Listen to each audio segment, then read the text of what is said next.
Hello दोस्तों, आज आप देख रहे हैं जय भारत मूल निवासी चैनल सची पोल खोल न्यूज। जय भारत, जय संविधान और सभी मूल निवासी महापुरुषों को बार बार नमन। दोस्तों, आप हमेशा की तरह देख रहे हैं जय भारत मूल निवासी चैनल सच्ची पोल खोल न्यूज पर। आज हम इस विषय पर बात कर रहे हैं, जैसा कि मैंने कई बार बता चुका कि आरएसएस और बीजेपी के लोग, कई नेता यह बयान दे चुके हैं बार बार कि हम भारत के संविधान को बदलना चाहते हैं, बदलने के लिए आए हैं और हिंदू राष्ट्र बनाने के लिए कटिबद्ध है। और इसी के साथ राम राज की बात की जाती रही। राम राज कैसा रहा, इसके विषय में मैं आपको बखूबी कई एक वीडियो से बता चुका हूँ और वाल्मीकि रामायण के आधार पर भी मैं राम राज के विषय में बता चुका हूँ। और आज हम इस विषय से जुड़ते हुए, क्योंकि यह बहुत ही मामला गंभीर चल रहा है और देश में एक दो पक्ष के लोग देश में बढ़ते हुए नजर आ रहे हैं। उत्तर प्रदेश की घटना को लिया जाए तो हाथरस में और बलरामपुर में इस तरह से आए दिन बेटियों से बलात्कार होते रहे हैं और अभी तक जो हो रहे हैं या होते रहे हैं बलात्कार, तो प्रशासन और पुलिस का काम है उसके खिलाफ में कार्रवाई करना और न्याय दिलाने का काम है। वो उन लोगों के लिए है जो भारत के संविधान को मानते हैं। लेकिन जब से बीजेपी की सरकार सत्ता में आई है, अक्सर यह देखने को मिलता है कि संविधान विरोधी काम करते रहे हैं, इनके नेचर में है। और उसी तरह से उत्तर प्रदेश में भी यह देखने को स्पष्ट मिल रहा है कि किस तरीके से हाथरस की घटना, जो बेटी से बलात्कार हुआ, तो पूरा प्रशासन और सिस्टम यह कहने में लगा था और बलात्कारियों को बचाने में लगा था और आज भी लगा हुआ है। अब मीडिया भी लग गई है। पहले ये कह रहे थे कि बलात्कार हुआ ही नहीं, सारे सबूतों को मिटा दिया, नकली डॉक्यूमेंट, नकली पोस्टमार्टम, डॉक्टरी रिपोर्ट, तमाम तरह की चीजें इन्होंने बनवाई। जो लोग बलात्कारियों का विरोध करने के लिए और इस सिस्टम का जो सबूत मिटाए जा रहे थे, इसको जो लोग विरोध कर रहे थे, उन संगठनों पर देशद्रोह का मुकदमा दर्ज कराए जा रहे हैं। इस हालात तक ये देश पहुंच चुका है और उसको यहाँ तक कि विदेशों से फंडिंग की बात कह करके उसको पुलिस बल प्रयोग करके और उसको आतंकी बताने का काम और आतंक दंगा फैलाने की कोशिश करने का काम बताया जाता है। तो आइए इस विषय पर हम बात करेंगे। और जैसा कि आप जानते हैं, जय भारत मूल निवासी चैनल पर सची पोल खोल न्यूज में अक्सर हम भारत मूल निवासियों पर हुए अत्याचारों की बात करते हैं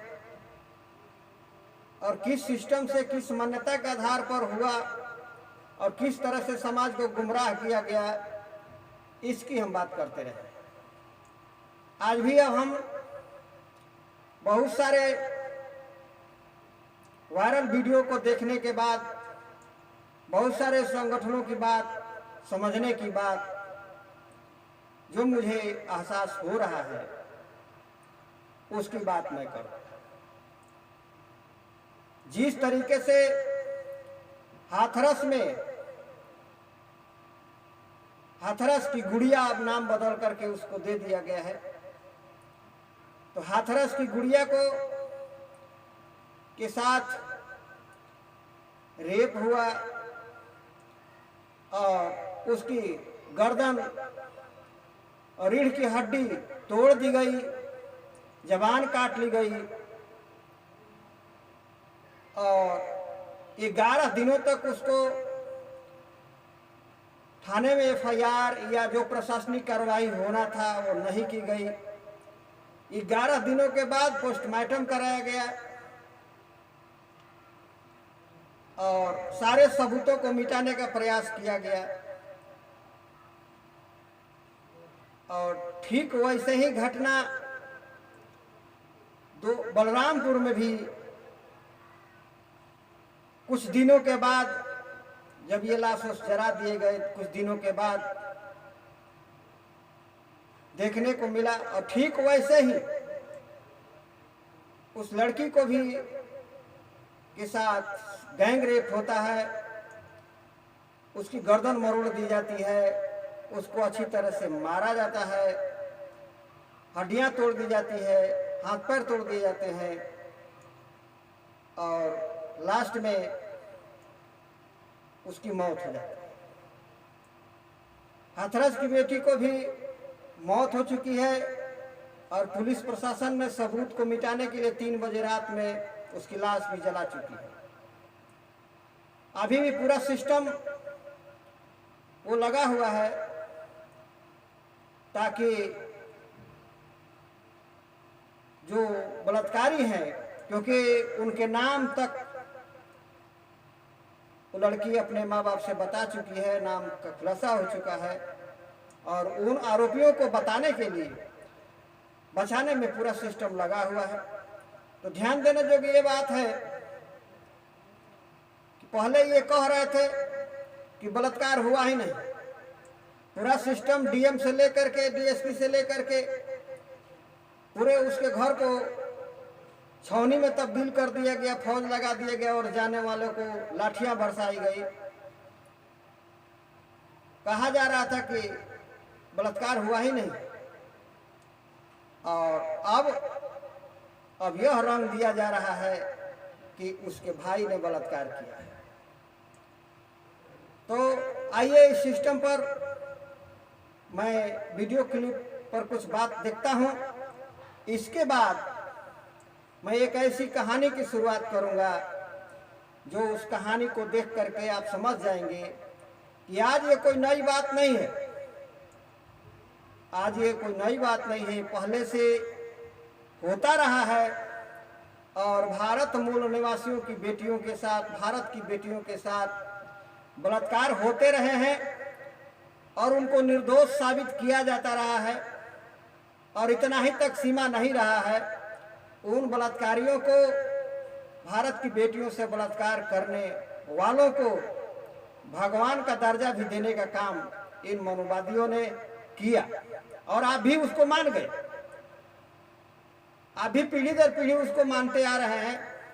तो चलिए मैं पहले हाथरस और बलरामपुर की कहानी पर ध्यान देते हैं, इसके बाद हम देखते हैं अगली कहानी कैसे होता है। आइए हम उसको देखते हैं, हाथरस और बलरामपुर की कहानी पर।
का मुद्दा शांत भी नहीं हुआ है।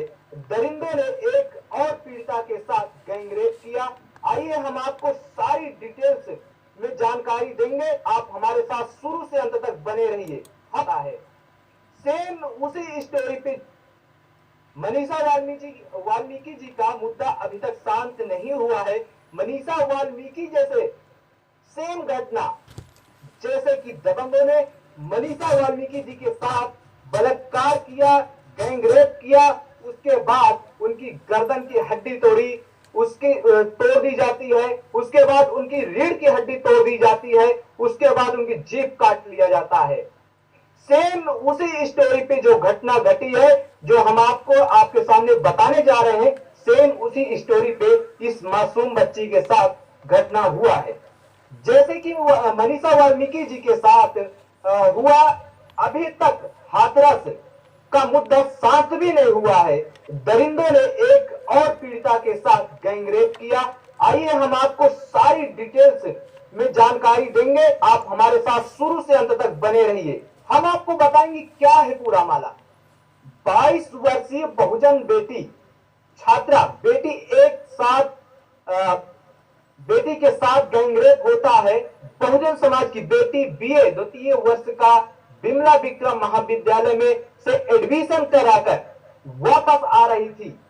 रास्ते में बहुजन समाज की बेटी को किडनैप कर लिया जाता है, छात्रा को किडनैप कर लिया जाता है, फिर उसको इंजेक्शन लगा दिया जाता है। इंजेक्शन लगाकर उसको रूम पे ले जाया जाता है, फिर दरिंदे उसके साथ गैंगरेप करते हैं। उसके बाद उनका कमर तोड़ दिया जाता है, उसके बाद उनका दोनों पैर तोड़ दिए जाते हैं। उसके बाद फिर उनको इंजेक्शन लगा दिया जाता है। इंजेक्शन इसलिए लगा दिया जाता है ताकि वह बोल ना सके, उसका मुंह बंद करने के लिए लगा दिया जाता है। उसके बाद उसको रास्ते में फेंक दिया जाता है। कुछ देर बाद एक रिक्शा वाला वहां से गुजरता है और उसके साथ एक नाबालिग बच्चा भी होता है, साथ में होता है। उसको वह रिक्शा वाले उस लड़की के घर पर लेके जाता है और वो तो घर वाले उसको देखकर हाहाकार मच जाता है।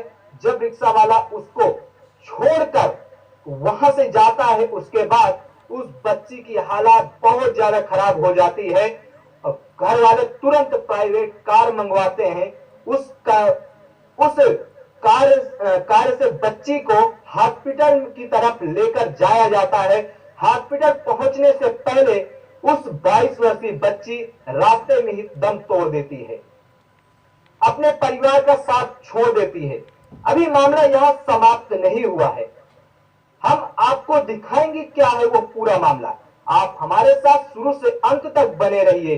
उनके घर वालों से मिला देते हैं, उनके घर वालों की मुलाकात करवाते हैं आपसे। आप हमारे साथ इसी तरह बने रहिए। 10 बजे बिमला विक्रम में एडमिशन कराने गई थी। एडमिशन कराने लौटने के समय 3-4 लड़के उसको हाथ दिए, जबरदस्ती गाड़ी में उसको बैठा लिए, के हाथ में इंजेक्शन लगाए, उसको ले गए, उसके अपने रूम पे ले गए, उसके साथ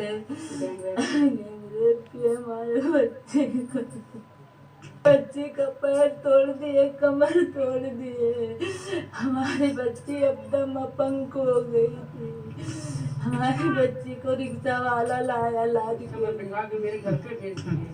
हाँ, हमारे बच्ची की रिक्शा बैठा के हमारे घर पे भेज दिए। हमारे बच्ची के न बोलने भर का ताकत था, न उठने भर का ताकत था। मुझसे आवाज ही कुछ भी नहीं निकले कि मम्मी क्या हुआ क्या नहीं, बहुत पूछे, कुछ भी नहीं बोली। फिर 10 मिनट के बाद उसके पेट में जलन होने लगा। फिर ये मम्मी हम जाएंगे, हमारे पेट में बहुत जलन होती है। फिर ले गए हॉस्पिटल, संतोष डॉक्टर के हॉस्पिटल में ले गए। फिर वो बोले कि तो लखनऊ ले जाइए या बलरामपुर ले जाए, बहुत सीरियस हो गई है। सही दोस्तों, यहाँ ध्यान देने जोग बात है कि जिस प्रकार से हाथरस में लड़की की जबान काट ली जाती है, गर्दन तोड़ दी जाती है, रीढ़ की हड्डी तोड़ दी जाती है और वो अपने समझ में उसको मृत कर दिया जाता है, लेकिन वो बच जाती है और जो भी है वो अपने माँ बाप को पूरी घटना और पहचाने हुए लोगों का नाम बता देती है।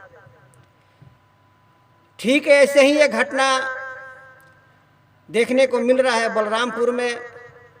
बलरामपुर में भी जो घटना हुई है, उस लड़की को किडनैपिंग करके और उसका जो है इंजेक्शन दिया जाता है, रीढ़ की हड्डी तोड़ दी जाती है, हाथ पैर तोड़ दिए जाते हैं और इतनी उसकी पिटाई की जाती है गैंग रेप के बाद, ताकि उसके रास्ते में हॉस्पिटल पहुंचते समय रास्ते में ही मौत हो जाती है। आइए, यहाँ देखने वाली चीज़ है कि लड़की की माँ और वो लड़की किसी व्यक्ति का, कौन थे वो गैंग रेप करने वाले लोग, उसका नाम नहीं लेती है, उसको वो पहचानती नहीं है, वो अनजाने लोग हैं, वो नामकरण नहीं कर पाई है और नामकरण करने से पहले और हॉस्पिटल पहुंचने से पहले वो मर जाती है। इसके बाद आगे देखिए क्या होता है। सर, इसमें लड़की कृषि विज्ञान में जो ब्लॉक स्तर पर, गांव स्तर पर केंद्र चलता है, उसी में लड़की आज करीब साल भर से काम कर रही है। अच्छा, कल करीब 10 साढ़े 10 बजे लड़की घर से अपना बैग लेकर के अब निकली है। वो निकली है घर से। अच्छा, जब 4 बजे तक वो नहीं आई है तो उस विभाग के जो एक उपाध्याय जी थे अधिकारी, वो आए, उनसे पूछा गया तो उन्होंने कहा कि आज वंदना जो है आज नहीं आई है। तब हम लोगों को काफ़ी उलझन हुआ ना, लड़का फ़ोन लगाने लगा लेकिन फ़ोन लग नहीं रहा था। कुछ देर के बाद में खमरिया गांव का एक गुड्डू नाव है, वो आदमी रिक्शे पर बैठा करके और एक नाबालिग लड़का बैठा था, ला करके हमारे घर में बैठा था वो। और हम देखे लड़की को तो बहुत काफ़ी वो हम हुए दुखी। हम कहा भैया क्या बात है, कहीं इनको उतार लीजिए। हम कहा इस हालत में कहाँ इसको पाएँ, कहाँ बैठाए हैं। तो कहीं उनके डॉक्टर मान बहादुर के घर के सामने रोड पर ये पड़ी थी और कह रही थी भैया हमको बैठा लीजिए। अच्छा, वो रिक्शे से उतार करके और फिर वो चला गया। उसके बाद में ना 10 मिनट के बाद में लड़की के पेट में दर्द काफ़ी सीरियस होने लगी। लड़की को उठा करके गाड़ी से फिर बलरामपुर इलाज के लिए लाया जा रहा था। राष्ट्र उस विभाग के जो एक उपाध्याय जी थे अधिकारी, वो आए, उनसे पूछा गया तो उन्होंने कहा कि आज वंदना जो है आज नहीं आई है। तब हम लोगों को काफ़ी उलझन हुआ ना, लड़का फ़ोन लगाने लगा लेकिन फ़ोन लग नहीं रहा था। कुछ देर के बाद में खमरिया गांव का एक गुड्डू नाव है, वो आदमी रिक्शे पर बैठा करके और एक नाबालिग लड़का बैठा था, ला करके हमारे घर में बैठा था वो। और हम देखे लड़की को तो बहुत काफ़ी वो हम हुए दुखी। हम कहा भैया क्या बात है, कहीं इनको उतार लीजिए। हम कहा इस हालत में कहाँ इसको पाएँ, कहाँ बैठाए हैं। तो कहीं उनके डॉक्टर मान बहादुर के घर के सामने रोड पर ये पड़ी थी और कह रही थी भैया हमको बैठा लीजिए।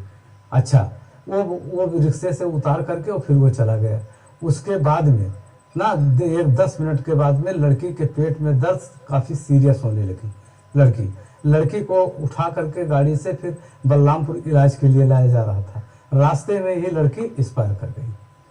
उसके बाद में जब इधर लाए, उसके बाद में हम कोतवाली गए। कोतवाल साहब से मैंने इस चीज़ को कहा, नहीं उससे पहले मैं एसपी साहब को मैंने फ़ोन कर दिया। एसपी ऑफिस का एक नंबर हमारे पास था, उस नंबर से मैं एसपी ऑफिस को फ़ोन कर दिया। और उसके बाद फिर मैं पहुंचा थाना कोतवाली पर। कोतवाल साहब से मैंने संपर्क किया। हम कहा सर सारी बात बताए हैं। कहीं अच्छा वो तो हम कहा सर सबसे पहले अजीजुर रहमान या काना अजीजुर रहमान डॉक्टर को सबसे पहले लीजिए, इसलिए कि डॉक्टर साहब दवा करने के, जहाँ लड़की पड़ी थी ना, डॉक्टर साहब दवा करने के लिए। इसलिए मैं जब गया, मैं पता हमको लगा तो डॉक्टर से मैंने पूछा तो डॉक्टर ने कहा कि हमको आए बुलाने के, लेकिन मैं गया पूरे मोहल्ला वालों को बुला करके और मैंने देखा, लेकिन मैंने एक चीज़ ये कहा कि भैया कोई औरत नहीं है आपके घर में और इस दूसरी लड़की का हम इलाज कैसे करेंगे। अच्छा, तो मैंने इलाज नहीं किया। तो इतना जब मैं पता पाया तब उसके बाद में मैंने कोतवाल साहब से कहा कि सर उसी को उनको लीजिए, उठा लीजिए, अभी वो क्लियर बताएंगे कि किसके घर में लड़की का इलाज करने के लिए गए थे। अच्छा, तो जब उसको उठा करके लेके आए तब उन्होंने बताया कि वो नाम नहीं याद आ रहा है, शाहिद, कन्फर्म नहीं, शाहिद सनाब हबीब और हाँ शाहिद सनाब हबीब और 2 लड़के 3 लड़कियों को लेकर के आए, 2 लड़कों 3 लड़कों को लेकर के तुरंत। हाँ, इतना तो कोतवाल साहब ने सराहनीय काम किया कि और उसके बाद फिर मैं पहुंचा थाना कोतवाली पर। कोतवाल साहब से मैंने संपर्क किया, हम कहा सारी बात बताए हम। कहीं अच्छा वो तो हम कहा सर सबसे पहले अजीजुर रहमान या काना अजीजुर रहमान डॉक्टर को सबसे पहले लीजिए, इसलिए कि डॉक्टर साहब दवा करने के जहाँ लड़की पड़ी थी ना, डॉक्टर साहब दवा करने के लिए, इसलिए मैं जब गया मैं पता हमको लगा तो डॉक्टर से मैंने पूछा तो डॉक्टर ने कहा कि हमको आए बुलाने के, लेकिन मैं गया पूरे मोहल्ला वालों को बुला करके और मैंने देखा, लेकिन मैंने एक चीज़ ये कहा कि भैया कोई औरत नहीं है आपके घर में और इस दूसरी लड़की का हम इलाज कैसे करेंगे। अच्छा, तो मैंने इलाज नहीं किया। तो इतना जब मैं पता पाया तब उसके बाद में मैंने कोतवाल साहब से कहा कि सर उसी को उनको लीजिए, उठा लीजिए, अभी वो क्लियर बताएंगे कि किसके घर में लड़की का इलाज करने के लिए गए थे। अच्छा, तो जब उसको उठा करके लेके आए तब उन्होंने बताया कि वो नाम नहीं याद आ रहा है, शाहिद, कन्फर्म नहीं, शाहिद सनाब हबीब और हाँ शाहिद सनाब हबीब और 2 लड़के 3 लड़कियों को लेकर के आए, 2 लड़कों 3 लड़कों को लेकर के तुरंत। हाँ, इतना तो कोतवाल साहब ने सराहनीय काम किया कि लाश के पास न जा करके सबसे पहले उन लोगों को दलबल के साथ उनको पकड़ लाए। हाँ, पकड़। दोस्तों, इस वीडियो में यह ध्यान देने योग्य बात यह है कि माँ बता रही है कि लड़की जो है बीए का एडमिशन कराने के लिए गई थी और ये आदमी जो है पता नहीं ये कौन है, इनको थाने से संपर्क पहले से है और एसपी का नंबर भी इनके पास है। ये बता रहे हैं कि वो लड़की कहीं सर्विस कर रही थी और उसके मेन जो है उपाध्याय जी हैं। लड़की जब नहीं पहुंची घर पर, जो 10 बजे निकली थी, तो इन लोगों ने फ़ोन किया तो उपाध्याय जी बताए कि वो वंदना जो है नहीं आई है। ये दोनों आदमी के कहानी में फर्क है। लड़की की माँ बता रही है कि वो एडमिशन करने के लिए गई थी और वापस आ रही थी, तब उसका किडनैपिंग हुआ। और ये बता रहे हैं कि वो सर्विस कर रही थी, 10 बजे घर से निकली थी। इसके बाद इनको नाम जो है याद नहीं है। एक आदमी बैक साइड से इसमें बता रहा है, जो हवीद या कुछ नाम रख रहा है, कुछ मुसलमान का नाम रख रहा है। यानी यहाँ सोचने वाला विषय ये है कि जो हाथ पैर तोड़ देगा, गैंग रेप करेगा और उसको बड़ी मार मारेगा, रीढ़ की हड्डी तोड़ देगा, सब कुछ करेगा, तो फिर वो डॉक्टर क्यों बुलाएगा। यहाँ मामला साफ है कि इलाज कराने के लिए लड़की को डॉक्टर को बुलाने वाले कोई और है, जिसके घर डॉक्टर साहब गए थे, और गैंग रेप करने वाले वो दूसरे लोग हैं। लेकिन पुलिस ये इंफॉर्मेशन देते हैं, पुलिस को सलाह देते हैं कि उस डॉक्टर को पकड़िए कि किसके घर पर इलाज करने के लिए गए थे। तो वो पुलिस जो है जिसके घर पर इलाज करने के लिए गए थे, उसके आधार पर जो है उस मुस्लिम लड़कों को पकड़ करके अरेस्ट कर ली है बहुत तत्परता से। तत्परता दिखाई है। यहाँ मुस्लिम है इसलिए सबूत मिटाने का प्रयास नहीं किया जा रहा है, इस बात का ध्यान दीजिए। यहाँ दो बिंदु सामने निकल करके आ रहा है। माँ बता रही है कि वो बीए का एडमिशन कराने के लिए गई थी, ये बता रहे हैं आकि जो है वो नौकरी कर रही थी। उपाध्याय जी से इन्होंने बात किया, वंदना, वो बताए कि नहीं आई है। तब जो है हलचल मचा। एक रिक्शा वाला लड़की को बैठा करके लड़की के घर पर माँ बाप के सामने लाया था। बाद में ये आए हैं वहाँ और देखे हैं और पूछताछ किए हैं। इनके पास थाने से भी संपर्क है अच्छा खासा, और एसपी का भी नंबर है। इस बात को ध्यान में रखिए। और ये चौंकाने वाली बात है। और ये सलाह देते हैं कि जो इलाज करा रहा था डॉक्टर को पकड़िए, और डॉक्टर जो गया था, इनको पहले ही पता चल गया था कि फलाना डॉक्टर इलाज करने गए थे। पुलिस को ये सलाह दिए हैं कि फलाना डॉक्टर इलाज करने के लिए गए थे, और उस डॉक्टर को उठा लीजिए, वही बताएंगे किसके घर गए थे। तो इलाज करने गए थे, वो डॉक्टर को पुलिस ने उठाया और उसके इलाज करने किसके घर गए थे उन लड़कों को पकड़ा और आरोपी बना करके अपना अरेस्ट किया। इस पर ये खुशी जाहिर करते हैं पुलिस के काम पर। लेकिन सवाल यहाँ उठता है कि जो गैंग रेप कर करके रीढ़ का हड्डी तोड़ करके रास्ते में जब फेंक दिया, और जो गैंग रेप किया वो सीधा जो है जो उसको मौत के घाट उतारने का प्रयास किया, हाथ पैर तोड़ दिया, वो आदमी इलाज कराने का कोई मतलब नहीं है। इलाज कराने वाला व्यक्ति कोई और है और गैंग रेप करने वाला यहाँ कोई व्यक्ति और है। लेकिन जो गाड़ी से आए थे इनको ये पता नहीं है, ये पता है कि कौन सा डॉक्टर किसके घर गए थे इलाज करने के लिए, लेकिन इनको ये पता नहीं है कि गाड़ी नंबर उसका क्या है, किसकी गाड़ी थी। वो गाड़ी से किडनैपिंग की गई थी। उस गाड़ी का चक्कर जो है पुलिस अभी किसके गाड़ी से किडनैपिंग हुआ इसका अभी खुलासा नहीं हुआ है। फिर आगे ये एसएसपी को फ़ोन करते हैं, थाने पर जाते हैं और थाने वाले को सलाह देते हैं कि जो है आप डॉक्टर को उठाइए, किसके घर गए थे इलाज करने के लिए, उसको पकड़ लीजिए। तो आइए देखिए, कोतवाल साहब ने बड़ा सराहनीय हाँ, कोतवाल साहब ने उसके बाद में बहुत सराहनीय कार्य किया। हमारे घर लाश देखे हैं, लाश को उठवाए हैं कि इसको थाने पर लेकर चलिए। थाने पर मैं आया और उसके बाद का आपने कहने लगे कि आप जो लिख करके देंगे मैं उसको रिपोर्ट लिख लूँगा। तो मैंने खूब ढंग से लिखा। कोतवाल साहब ने देखा, कहा यार इसमें कोई केस नहीं बन रहा है। तो उनका सर तो आप ही कहिए जैसे जिस तरह हम लिख करके दे दें। तो कोतवाल साहब बोलते गए, मैं लिखता गया। यानी नॉर्मली एप्लीकेशन कहीं लिख करके देंगे मैं उसको रिपोर्ट लिख लूँगा। तो मैंने खूब ढंग से लिखा। कोतवाल साहब ने देखा, कहा यार इसमें कोई केस नहीं बन रहा है। तो उनका सर तो आप ही कहिए जैसे जिस तरह हम लिख करके दे दें। तो कोतवाल साहब बोलते गए, मैं लिखता गया।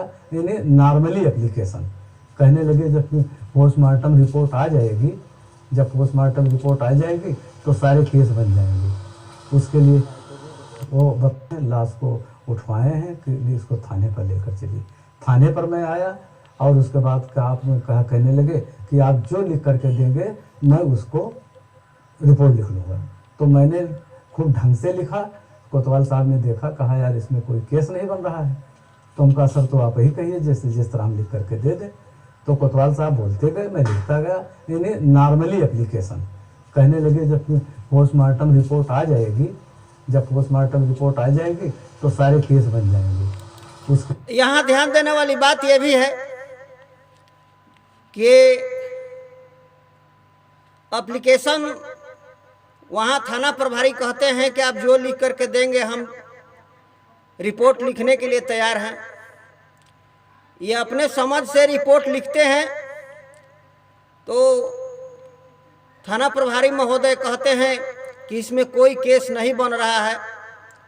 तब ही कहते हैं कि तब आप ही जो बोलिए मैं लिख देता हूँ।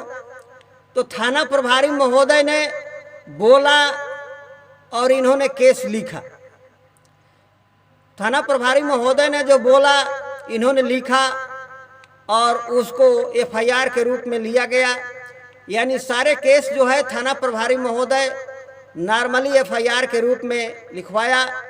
और इन्होंने कहा, थाना प्रभारी की बात यह है, वो कह रहे हैं कि आप जो लिख रहे हैं इससे कोई केस नहीं बन रहा है। यानी केस बनाने के लिए थाना प्रभारी महोदय जो है खुद बोल रहे हैं और ये लिख रहे हैं। तो थाना प्रभारी महोदय जी ने जो बोला इन्होंने लिखा और उसके आधार पर थाना प्रभारी महोदय जी ने कहा आकि जो है अब पोस्टमार्टम रिपोर्ट आ जाएंगे तो फिर केस बन जाएगा। यानी जो है सारा मामला थाना पर बनाया गया। गैंग रेप, यहाँ भी गैंग रेप किसने किया और गाड़ी किस गाड़ी से की गई, अभी ये गोपनीय मामला है। आगे देखिए आगे ये क्या होता है। वो बताए कि ठीक है हम थाने पर इन्फॉर्म किए देते हैं। तो हमारे ही कोतवाल साहब को एसपी साहब ने फ़ोन किया है, कहीं ठीक है सर हम उठाए लेते हैं। हम आपको इसी तरह की बहुजन समाज, हाँ अब देखिए, अब जो है मैं आपको हाथरस की तरफ ले जाऊंगा। उसको ले जाने से पहले आप इस बात को ध्यान दीजिए कि मैंने 2-3 बिंदु दिखाई दिया। लड़की की माँ रो रो करके कह रही है कि वो कॉलेज में एडमिशन के लिए गई थी और रिटर्न होते समय गाड़ी से उसको जो है किडनैपिंग किया गया। और जब उसको कोई रिक्शा वाला जो है, नाबालिग एक लड़का भी था रिक्शा वाला के साथ, वो रिक्शा वाला घर पर पहुंचाता है और उसको बलरामपुर हॉस्पिटल ले जाने की कोशिश परिवार करता है। बीच रास्ते में दर्द उठ जाता है पेट में और जो है वो डेथ कर जाती है, लड़की की मृत्यु हो जाती है। उस लड़की का भी हाथ पैर तोड़ दिया गया है, इंजेक्शन भी दिया गया है, गैंग रेप किया गया है। वो सारा कहानी बताती है अपने माँ से, लेकिन वो लड़की किसी गैंग रेपिस्ट को पहचानती नहीं है। उसके माँ के आवाज़ से ये नहीं निकलता है कि कौन लोग थे, माँ को पता नहीं है। तब जो है ये बुजुर्ग महोदय, शायद उनके घर के कोई गार्जियन होंगे या जो भी हो, इन्होंने जो है थाने पर एसपी का नंबर इनके पास है, फ़ोन किया और वहाँ गए तो पुलिस वाले को ये सलाह दिए कि जो डॉक्टर इलाज करने के लिए, यानी वो डॉक्टर इनको पहले से पता हो गया कि इलाज करने के लिए लोगों ने डॉक्टर को बुलाया। जो हाथ पैर तोड़ करके मार करके फेंक देगा रास्ते में, वो जो है घर पर इलाज डॉक्टर को बुलाने का कोई मतलब नहीं बनता है। वो तो लाश गायब करना चाहेगा, वो तो जो है सबूत मिटाना चाहेगा या वो खुद जो है भागना चाहेगा। तो यहाँ मामला साफ हो जाता है कि जो है गैंग रेप करने वाला कोई और है और दवा कराने के लिए जो डॉक्टर को बुलाया है कोई और है। और पुलिस जो है उसी को पकड़ी है, उस डॉक्टर को पहले लिया है अपने अंडर में और जो है वो इनको पहले से ये पता हो गया है कि कौन डॉक्टर जो है उसको इलाज करने के लिए गए थे। तो जिसके घर पर इलाज करने के लिए गए थे उसी को पकड़ी है। इसलिए तत्परता से पुलिस काम कर रही है, इसलिए कि वो लोग जो इलाज करा रहे थे वो मुसलमान थे। तो जब मुसलमान थे तो तत्परता से काम कर रही है पुलिस। अगर घर वालों को एप्लीकेशन नहीं लिखने आता है तो खुद बोल करके केस बनाने लायक लिखवाते हैं। और अब हाथरस में आते हैं। हाथरस की घटना जो है ये होता है कि वहाँ जो है लड़की पूरा नाम सहित जो है अपने माँ बाप को बता देती है और जब नाम बता देती है, घटना वही है, जीभ काट लिया जाता है, गर्दन तोड़ दिया जाता है। तो चूंकि वो ठाकुर समाज के लोगों का नाम धरती है और ठाकुर समाज के नाम धरती है, तो अब उसको पूरा पुलिस प्रशासन जो है 11 दिन तक FIR नहीं लिखती है।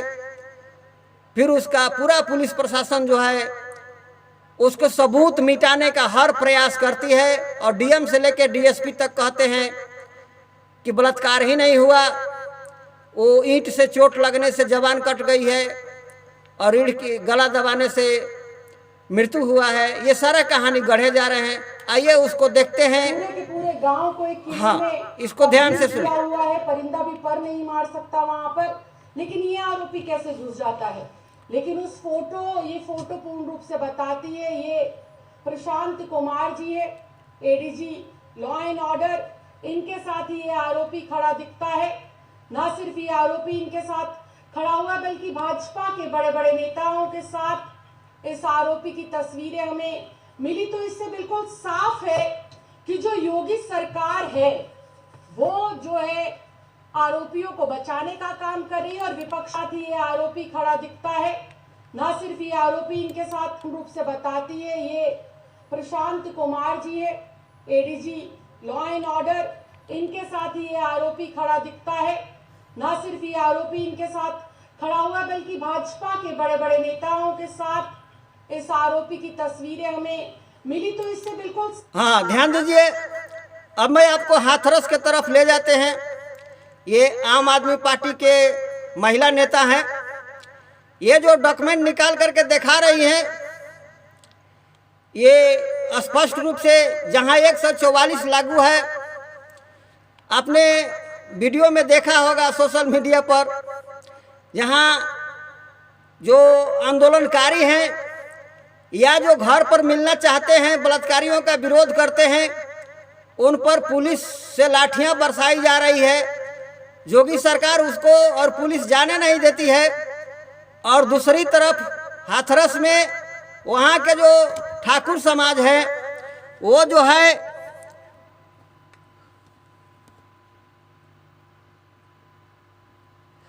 ठाकुर समाज है, वो सरेआम आम सभा करते हैं और उनको खुली छूट दी जाती है, वहीं पर पुलिस रहती है।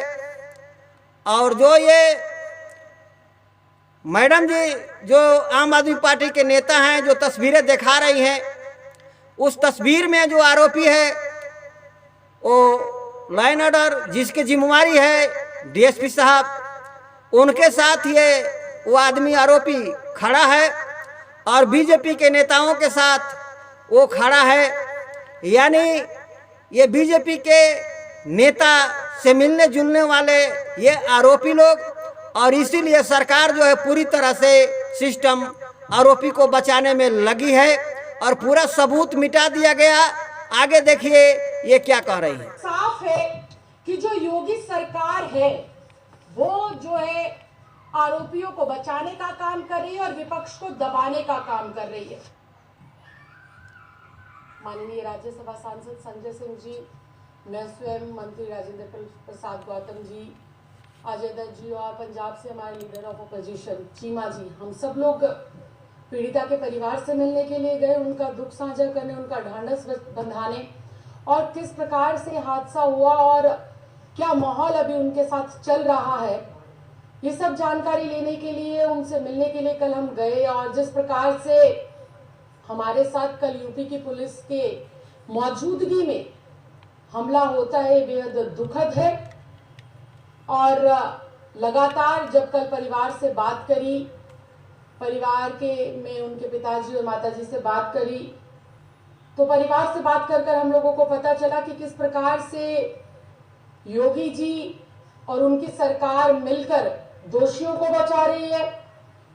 सरकार ना सिर्फ दोषियों को बचाने का काम कर रही है जो इस संगीन अपराध में लिप्त है, बल्कि पूरा का पूरा एक जातिवाद हमें वहां पर देखने को मिला, पूरा ठाकुरवाद देखने को मिला।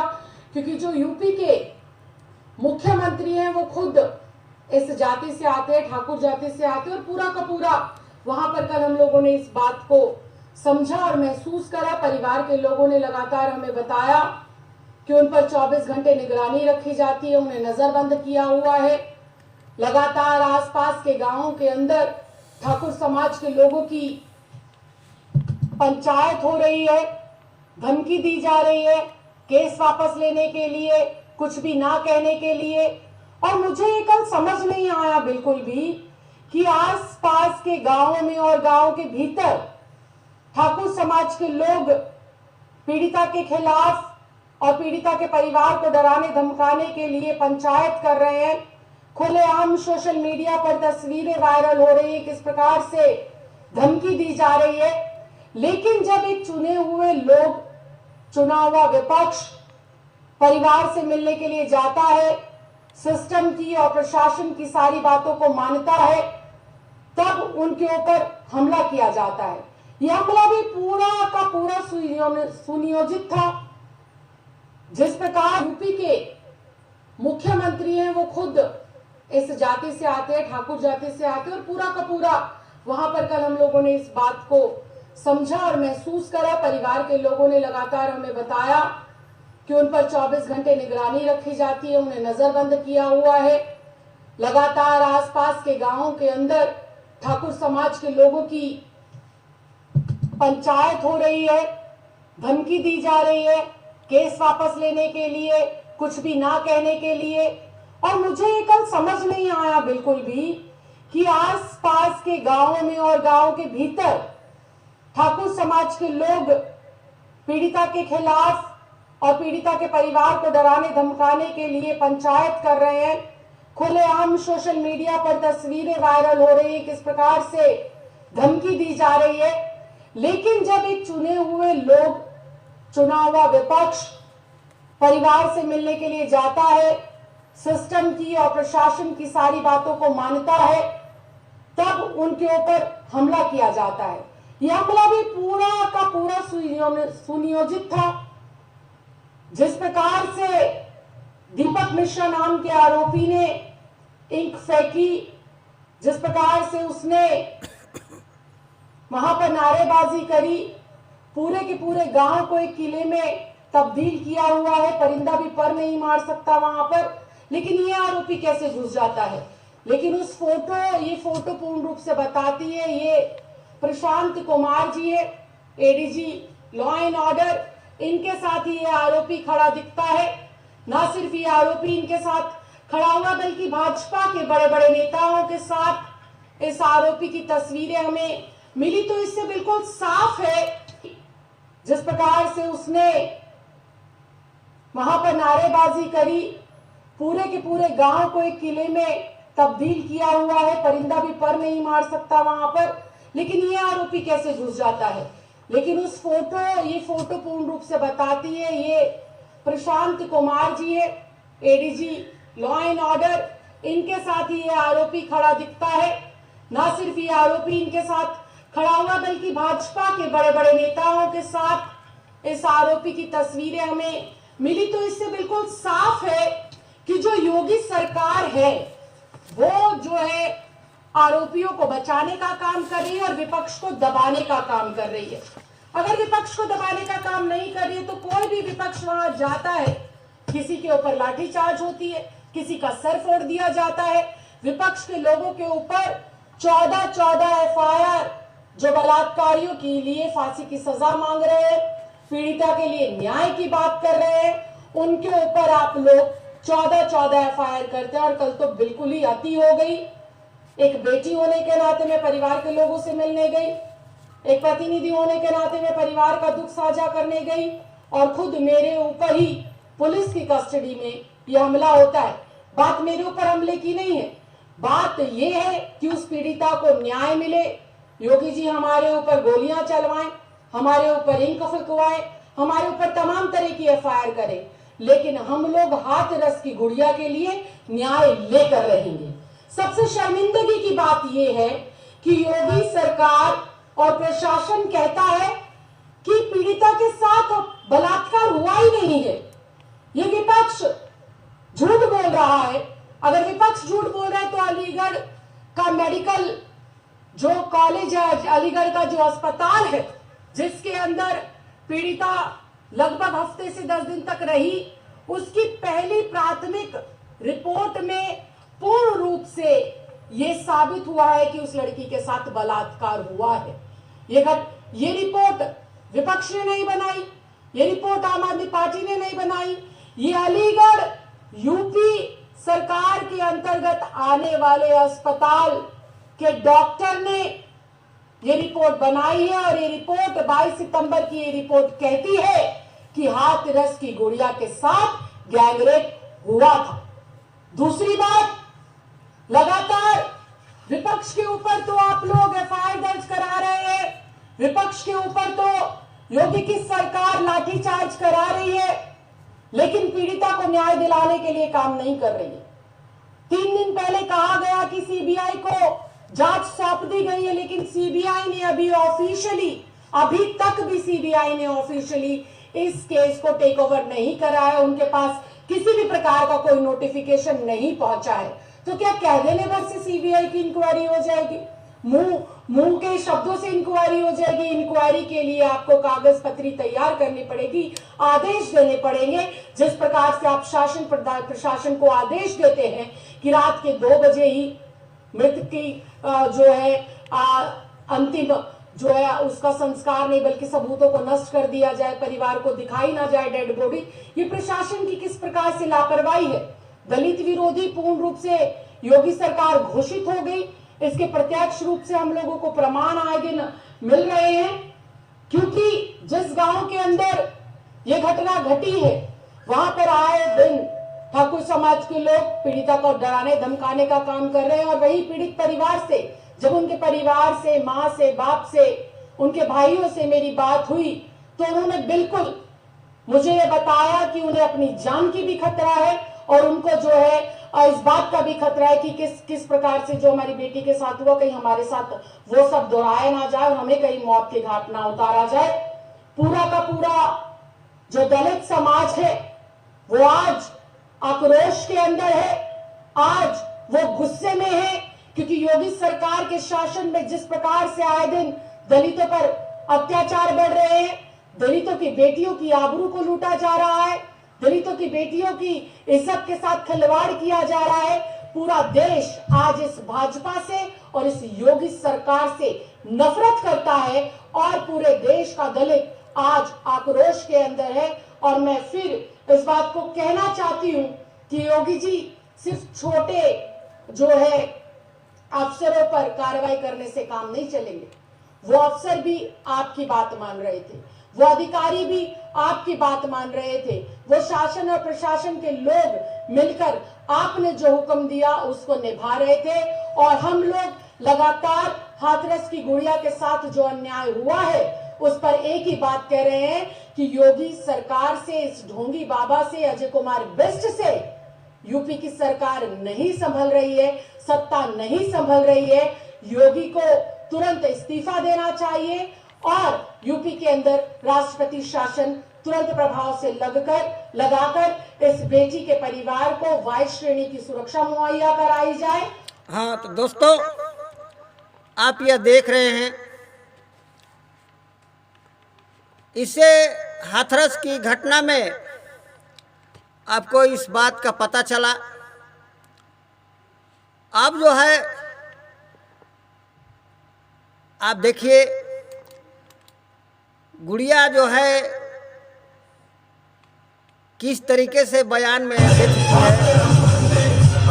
पहले अच्छा, इससे पहले रेप करने की कोशिश की थी लेकिन क्या हुआ? भाग गए थे। कुछ हुआ कि नहीं?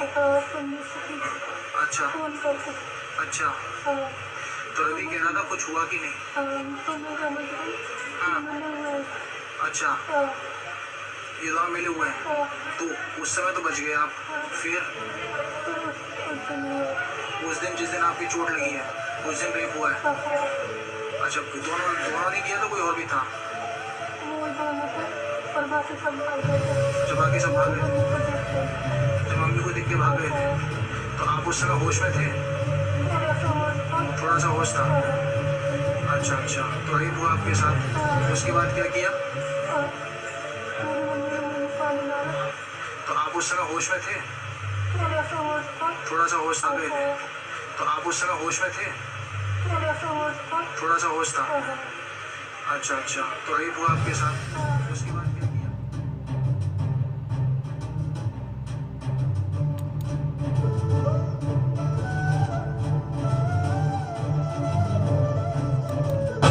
पहले? अच्छा, इससे पहले रेप करने की कोशिश की थी? लेकिन क्या हुआ? भाग गए थे। कुछ हुआ कि नहीं? अच्छा अच्छा, तो रवि कह रहा था कुछ हुआ कि नहीं? हाँ। अच्छा, ये दोनों मिले हुए हैं, तो उस समय तो बच गए आप। फिर उस दिन जिस दिन आपकी चोट लगी है, उस दिन रेप हुआ है। अच्छा, दोनों नहीं किया, तो कोई और भी था? जब बाकी सब भाग गए थे, जब मम्मी को देख के भाग गए थे, तो आप उस समय होश में थे? थोड़ा सा होश था। अच्छा अच्छा, तो रेप हुआ आपके साथ, उसके बाद क्या किया? तो आप उस समय होश में थे? थोड़ा सा होश था पहले। तो आप उस समय होश में थे? थोड़ा सा होश था। अच्छा अच्छा, तो रेप हुआ आपके साथ, उसके बाद क्या किया?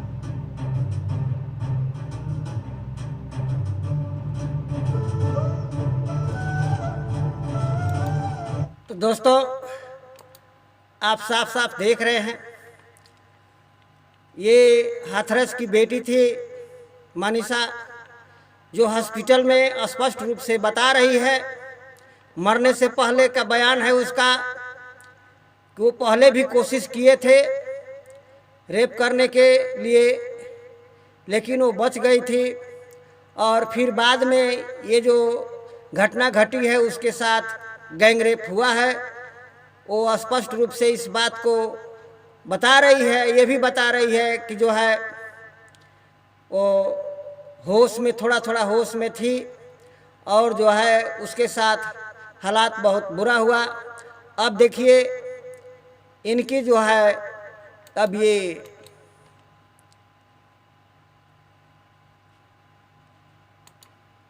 दशहरा आने वाला, इसे भी भूख रहेंगे रावण की तरह। दशहरा आने वाला, इसे भी भूख रहेंगे रावण की तरह। दशहरा आने वाला, इसे भी भूख रहेंगे रावण की तरह। सारे चैनल झूठ का प्रचार कर रहे हैं, ऐसी कोई घटना घटी नहीं, बलात्कार कोई हुआ नहीं। जो अभी तक सारे चैनल झूठ का प्रचार कर रहे हैं, ऐसी कोई घटना घटी नहीं, बलात्कार कोई हुआ नहीं।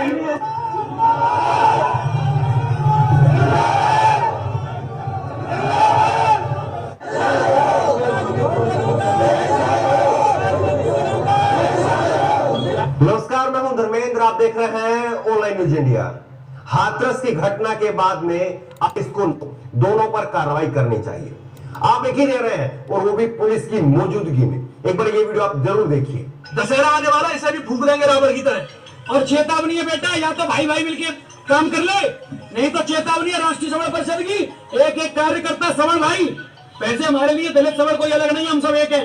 पर लेकिन अगर तेरे ऐसा व्यक्ति ऐसे कुरुचित काम करेगा तो हम तेरे को भूखने की देरी नहीं करेंगे। ये लड़की भी हम बहन है, इसको न्याय मिलना चाहिए। पता तो चलेगा संदीप। इस शख्स का नाम पंकज सिंह धवरिया बताया जा रहा है, राष्ट्रीय स्वर्ण परिषद का अपने आप को नेता कहता है। फेसबुक के ऊपर जब इसकी सीधे धमकी दे रहे हैं, और वो भी पुलिस की मौजूदगी में। एक बार ये वीडियो आप जरूर देखिए। दशहरा आने वाला, इसे भी भूख रहेंगे रावण की तरह। और चेतावनी है बेटा, या तो भाई भाई मिलके काम कर ले, नहीं तो चेतावनी है राष्ट्रीय समर परिषद की, एक एक कार्यकर्ता समर भाई।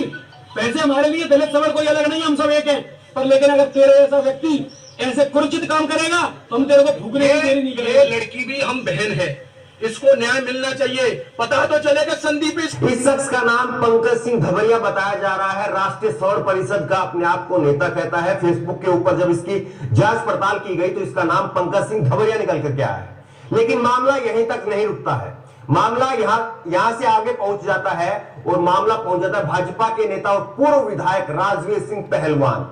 वो पहुंचते हैं और वो कहते हैं कि सीबीआई की जांच होनी चाहिए, नार्को टेस्ट होना चाहिए, क्योंकि रेप तो हुआ ही नहीं। आप बताइए कि इस तरह के बयान जो है, क्या इस तरह के बयान समाज में और आपस में लोगों के बीच में शांति स्थापित करने का काम करेंगे? बिल्कुल नहीं। इस तरह के बयान इसीलिए दिए जा रहे हैं कि ताकि लोगों के बीच में ये मैसेज, ये संदेश फैल जाए, रेप नहीं हुआ। इस तरह के मैसेज इसीलिए फैलाए जा रहे हैं ताकि लोगों के अंदर ये भावना आए कि रेप नहीं हुआ और एक खास जाति के लोगों को जानबूझ करके फंसाया जा रहा है। आप बताइए कि उत्तर प्रदेश में सरकार किसकी है? बीजेपी की सरकार है। राष्ट्रीय श्रवण परिषद समर्थन किसका करता है? बीजेपी का समर्थन करता है। भाजपा के नेता वहां पर पहुंचते हैं तो फिर सीधे सीधे अपनी सरकार से मिलकर के, गृह मंत्री से मिलकर के, मुख्यमंत्री से मिलकर के क्यों नहीं निष्पक्ष जांच की मांग कर रहे हैं? लेकिन वो काम नहीं कर रहे हैं क्योंकि उनको मालूम है कि वो काम नहीं करना है। वो काम वो कर रहे हैं, लोगों के बीच में पहुंच करके इस तरह की बयानबाजी कर रहे हैं। वो काम ये कर रहे हैं। आप बताइए कि इस तरह की बयानबाजी से जो है क्या शांति फैलेगी या दंगे भड़केंगे? एक बार आप देखिए भाजपा के नेता और पूर्व विधायक राजवीर सिंह पहलवान किस तरह से सीबीआई जांच और नार्को टेस्ट की बात कर रहे हैं और कह रहे हैं कि रेप नहीं हुआ। ध्यान से सुनिए इसको। जो सीबीआई जांच और नार्को टेस्ट जांच के आदेश दिए हैं उसका स्वागत करने के लिए ये लोग आए और हमने यह बात प्रदेश सरकार तक पहुंचाई।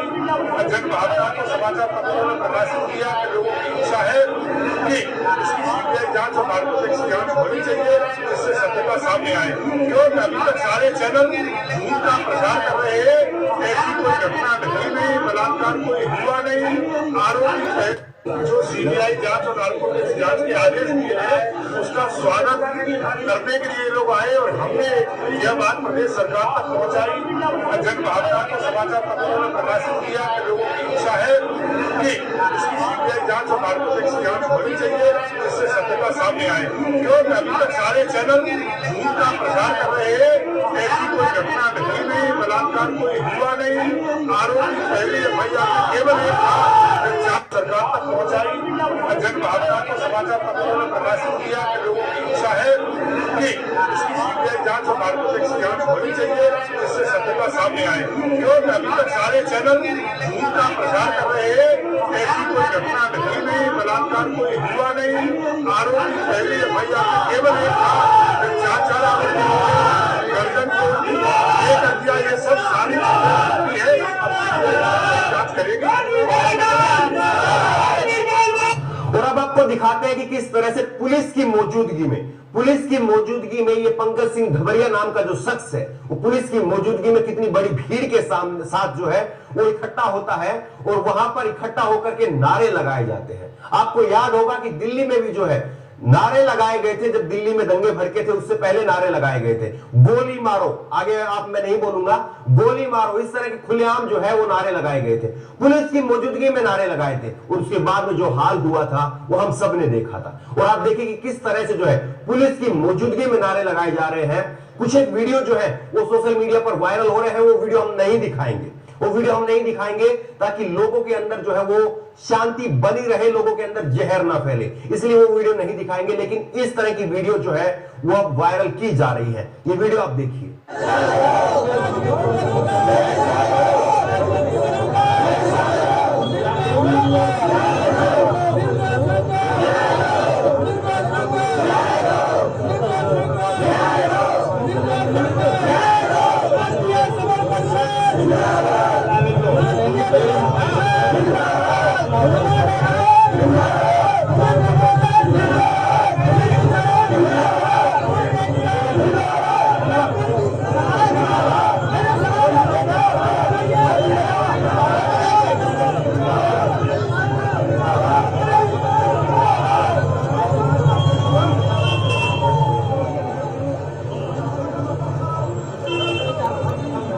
दोस्तों ये देखिए नारेबाजी, ये पुलिस वाले खड़े हैं और ये सवर्णों की नारेबाजी है और आरोपी को न्याय दिलाने की बात हो रही है। जो जिसके ऊपर बलात्कार का आरोप लगा है उसको न्याय दिलाने की बात हो रही है। जहां बलात्कारियों के विरुद्ध, आरोपियों के विरुद्ध और बेटी को न्याय मांगने के लिए जहां लोग जाते हैं वहाँ पुलिस लाठियाँ बरसा रही है। और यहाँ जो है बीजेपी के नेता कहते हैं कि नार्को टेस्ट होना चाहिए, सीबीआई की जांच होना चाहिए, इसलिए कि ऐसी कोई घटना नहीं घटी है, मीडिया झूठ दिखा रही है। रेप हुआ ही नहीं है, बलात्कार हुआ ही नहीं है। और ये जो है सरेआम जो है सवर्ण राष्ट्रीय परिषद जो संगठन है, वहाँ के लोग जो है अपना सवर्णों का संगठन है, पूरे सवर्ण समाज जो है इस बात के लिए कह रहा है कि जो है आरोपी को ही बचाने के प्रयास में लगे हैं और पुलिस भी यहाँ खड़ी है और खुला छूट दे रखी है। एक तरफ जो वहाँ परिवार से मिलने के लिए जा रहे हैं उन पर लाठियाँ बरसाई जा रही है और दूसरी तरफ वही पुलिस जो है यहाँ सवर्णों को नारेबाजी करने के लिए और धमकियाँ देने के लिए ये खुला छूट दे रखा है। ये आपको समझ में आना चाहिए। और इन्हीं शब्दों के साथ जो है अब मैं ज़्यादा नहीं करना चाहता हूँ, इसलिए कि जो है अब मैं आगे बढ़ना चाहता हूँ, क्योंकि समय बहुत ज़्यादा हो जाएगा। और जो है आप इस पर ध्यान दीजिए। मैंने 3-4 पहलू दिखाया, लड़की का बयान भी दिखाया, मरने से पहले वो बयान देती है। दूसरा, आम आदमी पार्टी के नेता जो वहाँ मिलने गए हैं, अपना किस तरह से प्रशासनिक स्तर से और प्रशासन के सामने हमला किया जाता है। वो दिल्ली विधानसभा में वो मामला चल रहा है। और जो है आपको ये भी मैंने दिखाया बलरामपुर की घटना, किस प्रकार से जो है एक तरफ पुलिस दावा कराने के लिए जो डॉक्टर बुलाता है उसको जो है पकड़ करके, इसलिए कोई मुस्लिम है खुद जो है उस पर एफआईआर और मजबूर बनवा रही है ताकि केस बन सके। और दूसरी तरफ ये पुलिस जो है, दूसरी तरफ ये पुलिस जो है क्या कर रही है, दूसरी तरफ परिवार से मिलने वालों पर लाठियां बरसा रही है। और जो लोग सवर्ण लोग हैं, जो आरोपी लोग हैं, उनको बचाने के लिए प्रशासन पूरा लगा हुआ है। आधी रात को 3 बजे रात को उसके लाश को, गुड़िया को जला करके सबूत खत्म करने का काम किया गया और रिपोर्ट में लिखवा दिया गया, डॉक्टर लिख दिया कि उसके शरीर पर कोई खरोच नहीं है। पोस्टमार्टम में हो गया, बनवा दिया गया कि लड़की से कोई बलात्कार नहीं हुआ। तीसरा कांड, उसके लाश को आधी रात को बिना परिवार को दिए, बिना अनुमति के उसको जला करके सबूत मिटाने का काम किया गया। और आपने अलीगढ़ अस्पताल का रिपोर्ट भी आपने देखा, जो आम आदमी पार्टी की महिला वो दिखा रही है कि उसमें साफ साफ वो जाहिर किया गया है कि लड़की के गुप्तांग में चोट आया है और वो जो है रेप हुआ है, उसमें पुष्टि की गई है। इस तरह से अन्य हॉस्पिटल भी इस बात को खारिज करते हैं कि जो है 96 घंटे के अंदर जो है रिपोर्ट सैंपल लिए जाने चाहिए। लेकिन 11 दिन तक पुलिस इस पर कार्रवाई नहीं करती है। ये आरोपी को बचाने का पूरा प्रशासन डीएम से लेके डीएसपी तक कह रहे हैं कि ये रेप नहीं हुआ है। और अलीगढ़ अस्पताल का जो रिपोर्ट आपने देखा उसमें स्पष्ट रूप से जाहिर किया गया है कि नहीं, रेप हुआ है। लड़की भी जो गुड़िया है, नाम बदला हुआ है, मरने से पहले अपना बयान दे चुकी है कि नहीं, उसके साथ गैंग रेप हुआ है और अपने माँ बाप से उन सब का नाम भी बता चुकी है, जिसके आधार पर माँ बाप ये लोग जो है अपना एफआईआर दर्ज कराना चाहते थे। लेकिन पुलिस जो है 11 दिनों तक एफआईआर दर्ज नहीं कर रही है, उस मामले को रफा दफा करने में लगी हुई है। डीएम बोलते हैं कि बलात्कार हुआ नहीं है, डीएसपी बोलते हैं कि बलात्कार हुआ नहीं है। ये सारे के सारे लोग रात को जला देते हैं। और बीजेपी के नेता कह रहे हैं कि अब परिवार का ही नार्को टेस्ट होना चाहिए, सीबीआई जांच होना चाहिए, इसलिए कि ऐसी कोई घटना हुआ नहीं। मीडिया के लोग जो है झूठ बोलते हैं, झूठ प्रचार कर रहे हैं और जो है ये साफ साफ शब्दों में कहते हैं कि लड़की के साथ ऐसा कुछ बलात्कार नहीं हुआ है। मैं समय ज़्यादा होने के चलते अब वो चीज़ आपको मैं नहीं दिखा रहा हूँ। अब ये भी अंजना ओम कश्यप जो आज तक का रिपोर्टर है, महिला रिपोर्टर, एक महिला होते हुए भी सवर्णों के बीच में जा कर के ये नैरेटिव गढ़ने का काम करती हैं। अब कहा जा रहा है कि विदेशों से फंडिंग हुआ है और वो दंगा फैलाने के लिए, और दूसरी कहानी बनाई जा रही है कि उसके भाई ने रेप किया है। मैं वो चीज़ जो है वीडियो लंबा होने के चलते नहीं मैं दिखा रहा हूँ, लेकिन आप इसको न्यूज़ पर आप देख सकते हैं। अभी आने वाले समय में इस तरह की नैरेटिव गढ़ करके मीडिया जो है आपको दिखाएगी, क्योंकि पूरा सिस्टम लगा हुआ है आरोपी को बचाने में। अब मैं एक बात आपको दोहराना चाहता हूं कि आप लोग जो है इसी तरह से बात को धीरे धीरे आपको मनवा दिया जाएगा आकि जो है बलात्कार हुआ ही नहीं है। ये कहना चाहते हैं कि लड़की जो मरने से पहले बयान दिया है वही झूठी है। ये कहना चाहते हैं कि उसके माँ बाप जो है आरोप लगा रहे हैं वो गलत है। और पूरा एक तरफ जो है पुलिस के मौजूदगी में सवर्ण जाति ठाकुर जाति के लोगों को सवर्ण ठाकुर जाति को न कहा जाए, जब सवर्ण का संगठन है, राष्ट्रीय सवर्ण संगठन है, तो सब लोग हैं, कुछ एक ही दुखी लोगों को छोड़ करके वो पूरा समाज जो है धमकियां देने का काम और चंद्रशेखर आजाद जैसे लोगों को रावण की तरह जला देने की धमकियां दी जा रही है कि दशहरा आ रहा है, भीम आर्मी जैसे लोगों को, चंद्रशेखर आजाद जैसे लोगों को रावण की तरह जला देंगे, इस तरह की धमकियां दी जा रही है।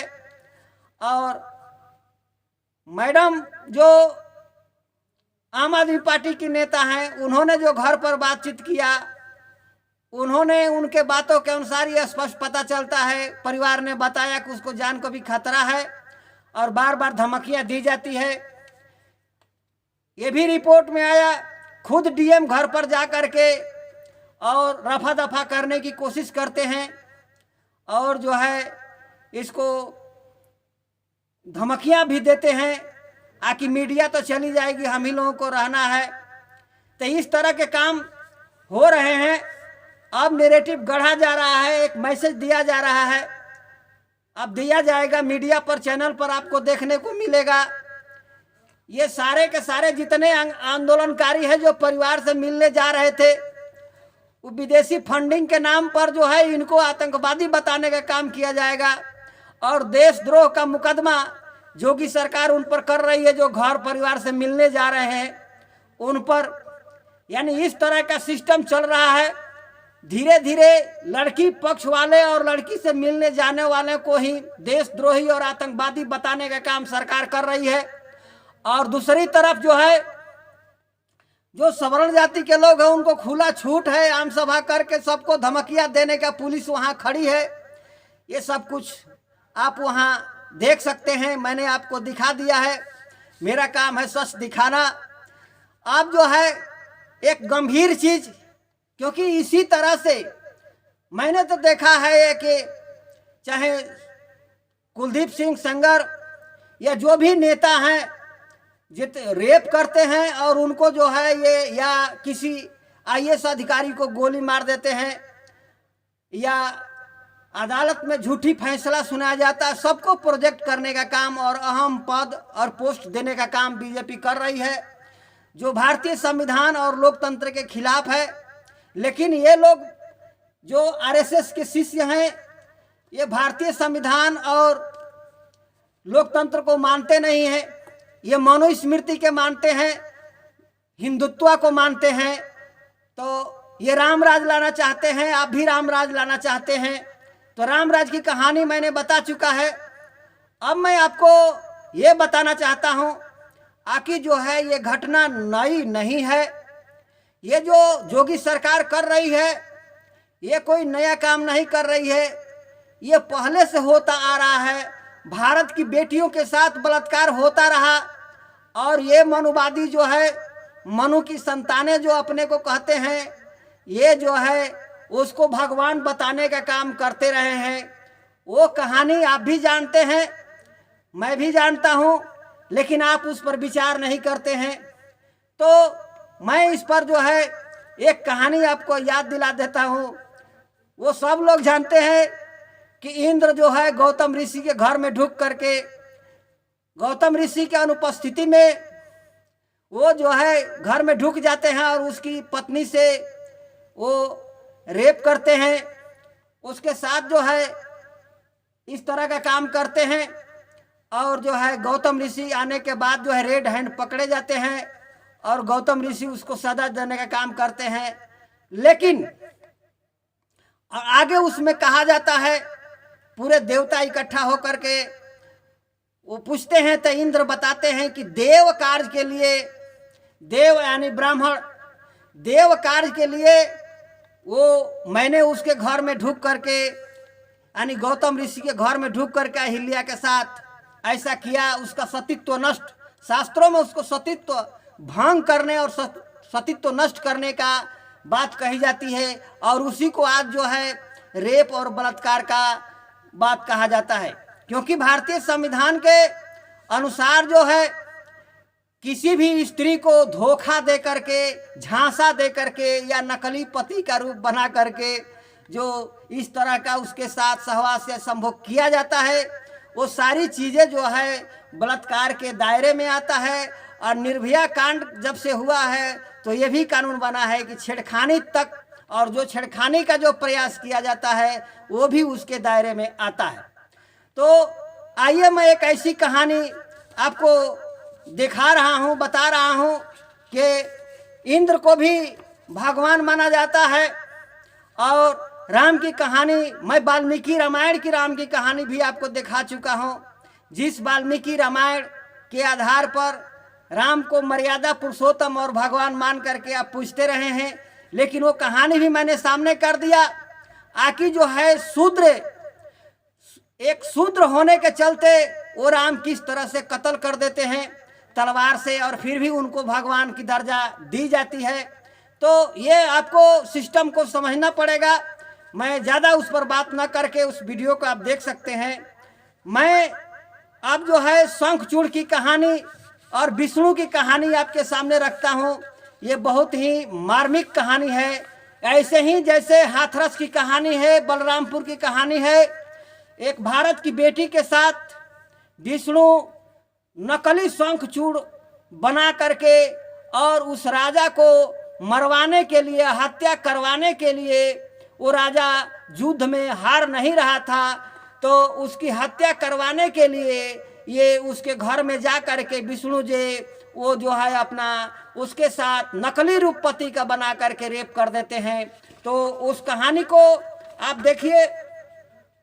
मैं आपको आपके सुविधा के लिए मैंने इसको पेपर बनाया है और ये कहानी जो है रुद्र संहिता से मैंने लिया है। रुद्र संहिता के पेज 371 से मैंने इस कहानी को लिया है। और ये कहानी ये बार बार हाथरस और बलरामपुर की घटना जो हो रहा है, जिस तरह से आरोपी को बचाया जा रहा है, सबूत मिटाया जा रहा है और बाद में उसको महापुरुष के रूप में प्रस्तुत कर दिया जाएगा। क्योंकि बीजेपी के सरकार में ये देखने को मिलता है कि चाहे वो किसी को गोली मार दे या रेप कर दे, उसको जो है अहम पद दे करके पुरस्कृत करने का काम ये लोग कर रहे हैं, बचाने का काम कर रहे हैं। तो ये स्क्रीन पर आपको दिख रहा है, इसको आप पढ़ लीजिए। और जो है मैं आपको पढ़ करके सुना दूंगा। और इसमें जो है ये मैंने केवल इसको आपकी सुविधा के लिए जो है बड़ा बड़ा जूम करके कर दिए हैं और कलर कर दिए हैं ताकि आपको समझने में आसान रहे। और कुछ अपना विचार भी मैंने इसमें दिया है। शंखचूड़ शास्त्र में लिखा हुआ है रुद्र संहिता में कि शंखचूड़ समस्त देवताओं, असुरों, दानों, राक्षसों, गंधर्वों और नागों भी शब्द आया है। नाग के मतलब जो सांप समझ लेते हैं, यहाँ सांप मत समझ लीजिएगा, नागवंशी हुआ करते थे। नागों, किन्नरों, मनुष्यों तथा त्रिलोकी के अन्य प्राणियों के एक छत्र सम्राट था। ये शंखचूड़ के बारे में शास्त्र में उसकी व्याख्या है। इस प्रकार महान राजेश्वर शंखचूड़ बहुत वर्षों तक संपूर्ण भुवनों का राज उपभोग करते रहे। उसके राज्य में यानी शंखचूड़ के राज्य में न अकाल पड़ता था। शास्त्र में लिखा हुआ है कि शंखचूड़ के राज्य में न अकाल पड़ता था, न महामारी आती थी, न अशुभ ग्रहों का ही प्रकोप होता था, यानी किसी भी प्रकार के व्याधियां भी, बीमारियां भी नहीं होती थी। शंखचूड़ के शासन काल में ऐसा शास्त्र में लिखा हुआ है। सरिताओं में सुस्वादु नीर बहता था, सरिताओं में सुस्वादु नीर बहता रहता था। देवताओं के अतिरिक्त मार्क करिए इस बात पर, आपको हाथरस की घटना समझ में आ जाएगी और ये क्या हो रहा देश में। देवताओं के अतिरिक्त सभी जीव सुखी थे, ये रुद्र संहिता में लिखा हुआ है। देवताओं के अतिरिक्त सभी जीव सुखी थे। अगर दुखी थे तो केवल देवता थे। अब समझिए कि देवता कौन थे? ब्राह्मण देवता थे। वो ब्राह्मण देवता दुखी थे, बाकी सभी जीव सुखी थे। ये रुद्र संहिता में लिखा हुआ है स्पष्ट रूप से। उसमें किसी प्रकार का विकार उत्पन्न नहीं होता था। जो भी जनता थी उनमें किसी प्रकार का विकार उत्पन्न नहीं होता था। चारों वर्णों आश्रमों के सभी लोग अपने अपने धर्म में स्थित थे। यहाँ तक कि वर्ण व्यवस्था का भी वो विरोध नहीं करते थे। इसके बावजूद क्योंकि चारों वर्ण जो वर्ण के अनुसार, जो कर्म वर्ण के अनुसार जो चल रहा था, चारों वर्ण के लोग वो अपने अपने नियम से व्यवस्थित रहते थे। इस प्रकार जब वो त्रिलोकी का शासन कर रहा था उस समय कोई भी दुखी नहीं था। जब शंखचूड़ शासन कर रहे थे पूरे त्रिलोक में, तीनों लोक में, उस समय कोई भी दुखी नहीं था। केवल देवता भ्रातृद्रोह बस दुख उठा रहे थे।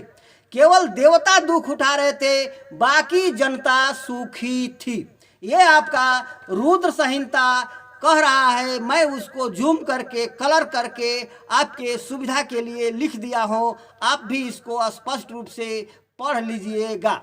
तो और रुद्र संहिता में भी आप पढ़ लीजिएगा। तो आगे मैं चलता हूँ। अब ये सवाल ये उठता है कि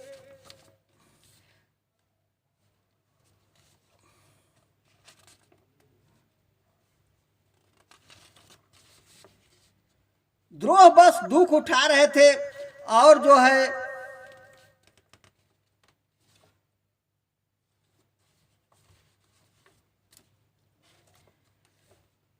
ये सारी प्रजा सदा सुखी रहती थी। बिना पृथ्वी जोते ही अनेक प्रकार के धन धान उत्पन्न करती थी। नाना प्रकार की औषधियां उत्तम उत्तम फलों और रसों से युक्त थी। शंखचूड़ के ये आख्यान में कहा गया है, उत्तम उत्तम मणियों की खदानें थी।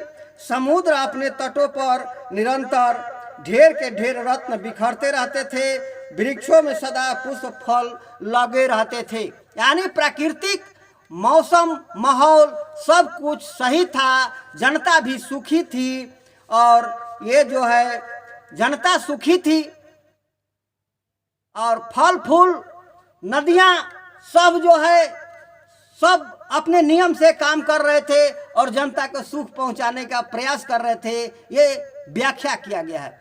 अब सवाल ये उठता है कि इन कहानी से ये स्पष्ट साबित होता है, चाहे कहानी जब की हो वो अलग मामला है, कि शंखचूड़ एक अच्छा राजा थे, एक अच्छा सम्राट थे। उससे जनता सुखी थी।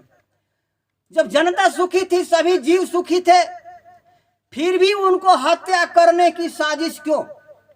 देवताओं ने यानी ब्राह्मण देवताओं ने शंखचूड़ के एक ऐसे सम्राट का जो पूरी प्रजा सुखी थी, हर प्रकार से हर जीव सुखी था, फिर भी उसको हत्या करने का साजिश रचा। और उसके बाद क्या हुआ, ये इस कहानी को आप देख सकते हैं रुद्र संहिता पेज नंबर 71 पर 371 है, उस पर आप पढ़ सकते हैं और अगल बगल भी आपको मिल सकता है। तो ये जो मामला है, अब क्या होता है, व्यवस्था अच्छी थी फिर भी देवता और ब्राह्मण दुखी रहते थे। अब क्या हुआ, अब यहाँ जो है शंखचूड़ को मारने के लिए, हत्या करने के लिए रणभूमि में वो मरा नहीं रहा था, युद्ध हार नहीं रहा था, उसको हत्या करने के लिए साजिश रची जाती है। तो इसको आप देख लीजिए, मैंने इस पर अपनी बात कही है, आगे मैं बढ़ रहा हूँ और जो है ये मेरी बात है, मैं आपको अपना विचार व्यक्त इसमें किया है। आगे तो हत्या कर दी गई, और हत्या ही नहीं कर दी गई, हत्या करने के लिए शंखचूड़ की पत्नी सती साध्वी तुलसी के साथ रेप किया गया, और रेप वो भगवान विष्णु ने किया शंखचूड़ का रूप बदल करके, जिसको आप भगवान विष्णु मान करके आराध्य और रोज आरती उतारते हैं, उसको वो भगवान विष्णु ने शंखचूड़ की सती साध्वी पतिव्रता पत्नी के साथ रेप किया, नकली शंखचूड़ का रूप बना करके। आगे देखिए, आगे मैं पढ़ रहा हूं। रणभूमि में आकाशवाणी को सुन करके देवेश्वर शंभु ने श्री हरि को प्रेरित किया, और वे तुरंत ही अपनी माया जाल से ब्राह्मण का वेश धारण कर लिए। विष्णु जी ब्राह्मण का वेश धारण कर लिए और धारण करके शंखचूड़ के पास पहुंचे। विष्णु जी अपना रूप भी नहीं ले गए, यानी शंखचूड़ को भी धोखा दिए। शंखचूड़ के पास जब गए तो ब्राह्मण का भेष धारण कर लिए, और दान में उसका पूरा कपड़ा कवच दानी तो होते थे लोग, पूरा मांग लिए। तो ब्राह्मण का भेष धारण करके शंखचूड़ के पास जा पहुंचे, और उन्होंने उससे परमोत्कृष्ट कवच मांग लिया, और फिर शंखचूड़ का रूप बनाकर वे तुलसी के घर की ओर चले, और वहां पहुंचकर उन्होंने तुलसी के महल के द्वार पर निकट नगारा बजाया, और जब ये जय जयकार से सुंदरी तुलसी आगमन की सूचना दी, तुलसी को आगमन की सूचना दी कि मैं तुम्हारा पति शंखचूड़ आ गया हूँ। रणभूमि में वो जो है ब्राह्मण का वेश बना करके जाते हैं शंखचूड़ के पास, और वहां उसका सारा कवच ड्रेस जो भी उसका सुरक्षा कवच है मांग लेते हैं और खुद पहन लेते हैं, और शंखचूड़ बन जाते हैं, नकली शंखचूड़ बन जाते हैं। विष्णु जी जिसको आप भगवान मानते हैं और आराध्य मानते हैं, वो नकली शंखचूड़ बन करके राज दरबार पर जाते हैं, नगारा बजाते हैं, और वहां तुलसी अपने पति के आगमन को देख करके स्वागत में आती है, और यहाँ पर वो नकली पति के आगे धोखा खा जाती है, यानी विष्णु ने धोखा देने में कामयाब हो जाते हैं, सफल हो जाते हैं। उसे सुनकर सती साध्वी तुलसी ने, देखिए स्पष्ट रूप से लिखा है सती साध्वी पतिव्रता, एक सती साध्वी पतिव्रता। सती साध्वी तुलसी ने बड़े आदर के साथ झरोखे के रास्ते से राजमार्ग की ओर झांका, और अपने पति को आया हुआ जानकर वह परमानंद से निमग्न हो गई, और उसने तत्काल ही ब्राह्मणों को धन दान दे करके मंगलाचरण कराया। यानी शंखचूड़ और उनका परिवार ब्राह्मणों का विरोधी भी नहीं था, आदर सम्मान करता था, दान दक्षिणा दिया करता था, प्रजा भी सुखी थी, वर्ण व्यवस्था भी था। इसके बावजूद भी ब्राह्मण देवताओं ने शंखचूड़ के हत्या करने का प्लानिंग किया, साजिश रची, और हत्या करने के लिए सती साध्वी पत्नी तुलसी के साथ नकली शंखचूड़ का रूप बना करके उसकी बलात्कार किया भगवान विष्णु ने। तो जिसको आप भगवान मानते हैं और आपको मनवाया गया है। तो उन्होंने किया, ये मंगलाचरण कराया और फिर अपना श्रृंगार किया। और इधर देवताओं का सिद्ध कार्य करने के लिए, इधर देवताओं का वो तुलसी जो है ब्राह्मणों को दान दक्षिणा दे करके, आदर सम्मान दे करके, मंगलाचरण करा करके और जो है अपना श्रृंगार किया कि पति महोदय जी आ गए हैं, शंखचूड़ जी आ गए हैं, उनके आगवानी के लिए वो तैयार होती है। इधर देवताओं का कार्य सिद्ध करने के लिए, इधर देवताओं का कार्य सिद्ध करने के लिए ये भगवान विष्णु देवताओं के कार्य सिद्ध करने के लिए माया से शंखचूड़ का रूप धारण करने वाले विष्णु रथ से उतरकर देवी तुलसी के भवन गए। शंखचूड़ का रूप बना करके देवी तुलसी के भवन गए और तुलसी ने पति रूप में आए हुए भगवान का पूजन किया। तुलसी यहाँ धोखा खा जाती है और समझती है आकि जो है हमारे पति शंखचूड़ आए हुए हैं, उनका पूजन करती है। बहुत से बातें की तदनंतर उनके साथ रमण किया और पति पत्नी का जो फर्ज है वो अपना पति समझ करके उनके साथ रमण करती है, यानी सहवास करती है। तब उस साध्वी ने सुख सामर्थ्य और आकर्षण में व्यक्ति क्रम देख करके तब विचार किया। इसके बाद जो है उसको डाउट हुआ, जब विष्णु जी नकली पति का रूप बना करके उसके साथ जो है अपना रति क्रिया रमण करने का कार्य कर रहे थे, संभोग करने का कार्य कर रहे थे, उसी समय उसको डाउट हुआ, उसको शक हुआ कि हो न हो ये हमारा पति नहीं है। उत्पन्न होने पर वो डांटते हुए बोली, ये इस कहानी को आप देख लीजिए, मैं आपको स्पष्ट कर देता हूँ और आपकी सुविधा के लिए जूम करके कलर किया हूँ। कहानी वही हूबहू लिखा है। वो कहती है, यह तुम कौन हो? यानी जो है अब यहाँ तुलसी डाउट करती है और शक करती है कि ये मेरा पति नहीं है, यह तुम कौन हो? तुलसी ने कहा, दुष्ट। भगवान जिसे आप कहते हैं विष्णु को तुलसी कह रही है, दुष्ट, मुझे शीघ्र बतला कि माया द्वारा मेरा उपभोग करने वाला तुम कौन हो। ये साफ जाहिर कर देता है, ये कहानी ही इस बात को जाहिर कर देता है कि तुलसी अपनी मर्जी से और जो है विष्णु के साथ सहवास नहीं किया था, वो अपना धोखे में पति समझ करके कर रहे थे। जैसे उसको डाउट हुआ वो विरोध किया और उनको डांट करके कहा कि यह तुम कौन हो? तुलसी ने कहा, दुष्ट। विष्णु को वो कहा, दुष्ट, मुझे शीघ्र बतला कि माया द्वारा मेरा उपभोग करने वाला तुम कौन हो? तू मेरा सतीत्व नष्ट कर दिया है। वो साफ साफ कह रही है विष्णु को कि दुष्ट, तुम बतला तुम कौन हो, है जो है तुम्हारा मेरा सतीत्व नष्ट कर दिया है। ये सतीत्व नष्ट करने की बात ही आज इंग्लिश में इसको रेप और हिंदी में बलात्कार कहा जाता है और संविधान के दायरे में ये बलात्कार के दायरे में आता है, क्योंकि वो धोखा दे करके और जो है झांसा दे करके किया गया रेप के दायरे में आता है। तो कहती है कि मेरा सतीत्व नष्ट कर दिया, अतः मैं अभी तुझे श्राप देती हूँ। उन्होंने श्राप दिया और श्राप दिया कि तुम पत्थर हो जा। इतना ही से कहानी नहीं बनती है। वहाँ जो है कहते हैं, हे ब्राह्मण, वो जो है सनत कुमार जी कहते हैं, हे ब्राह्मण, तुलसी का वचन सुनकर श्री हरि ने लीला पूर्वक, अब इसको एक रेप को एक भारत की बेटी से एक भारतीय सम्राट को हत्या कराने के लिए रेप कराया जाता है और उसको लीला पूर्वक बता दिया जाता है। ऐसे ही लीला हाथरस में बताने का काम किया जाता है। इस लीला को समझिए।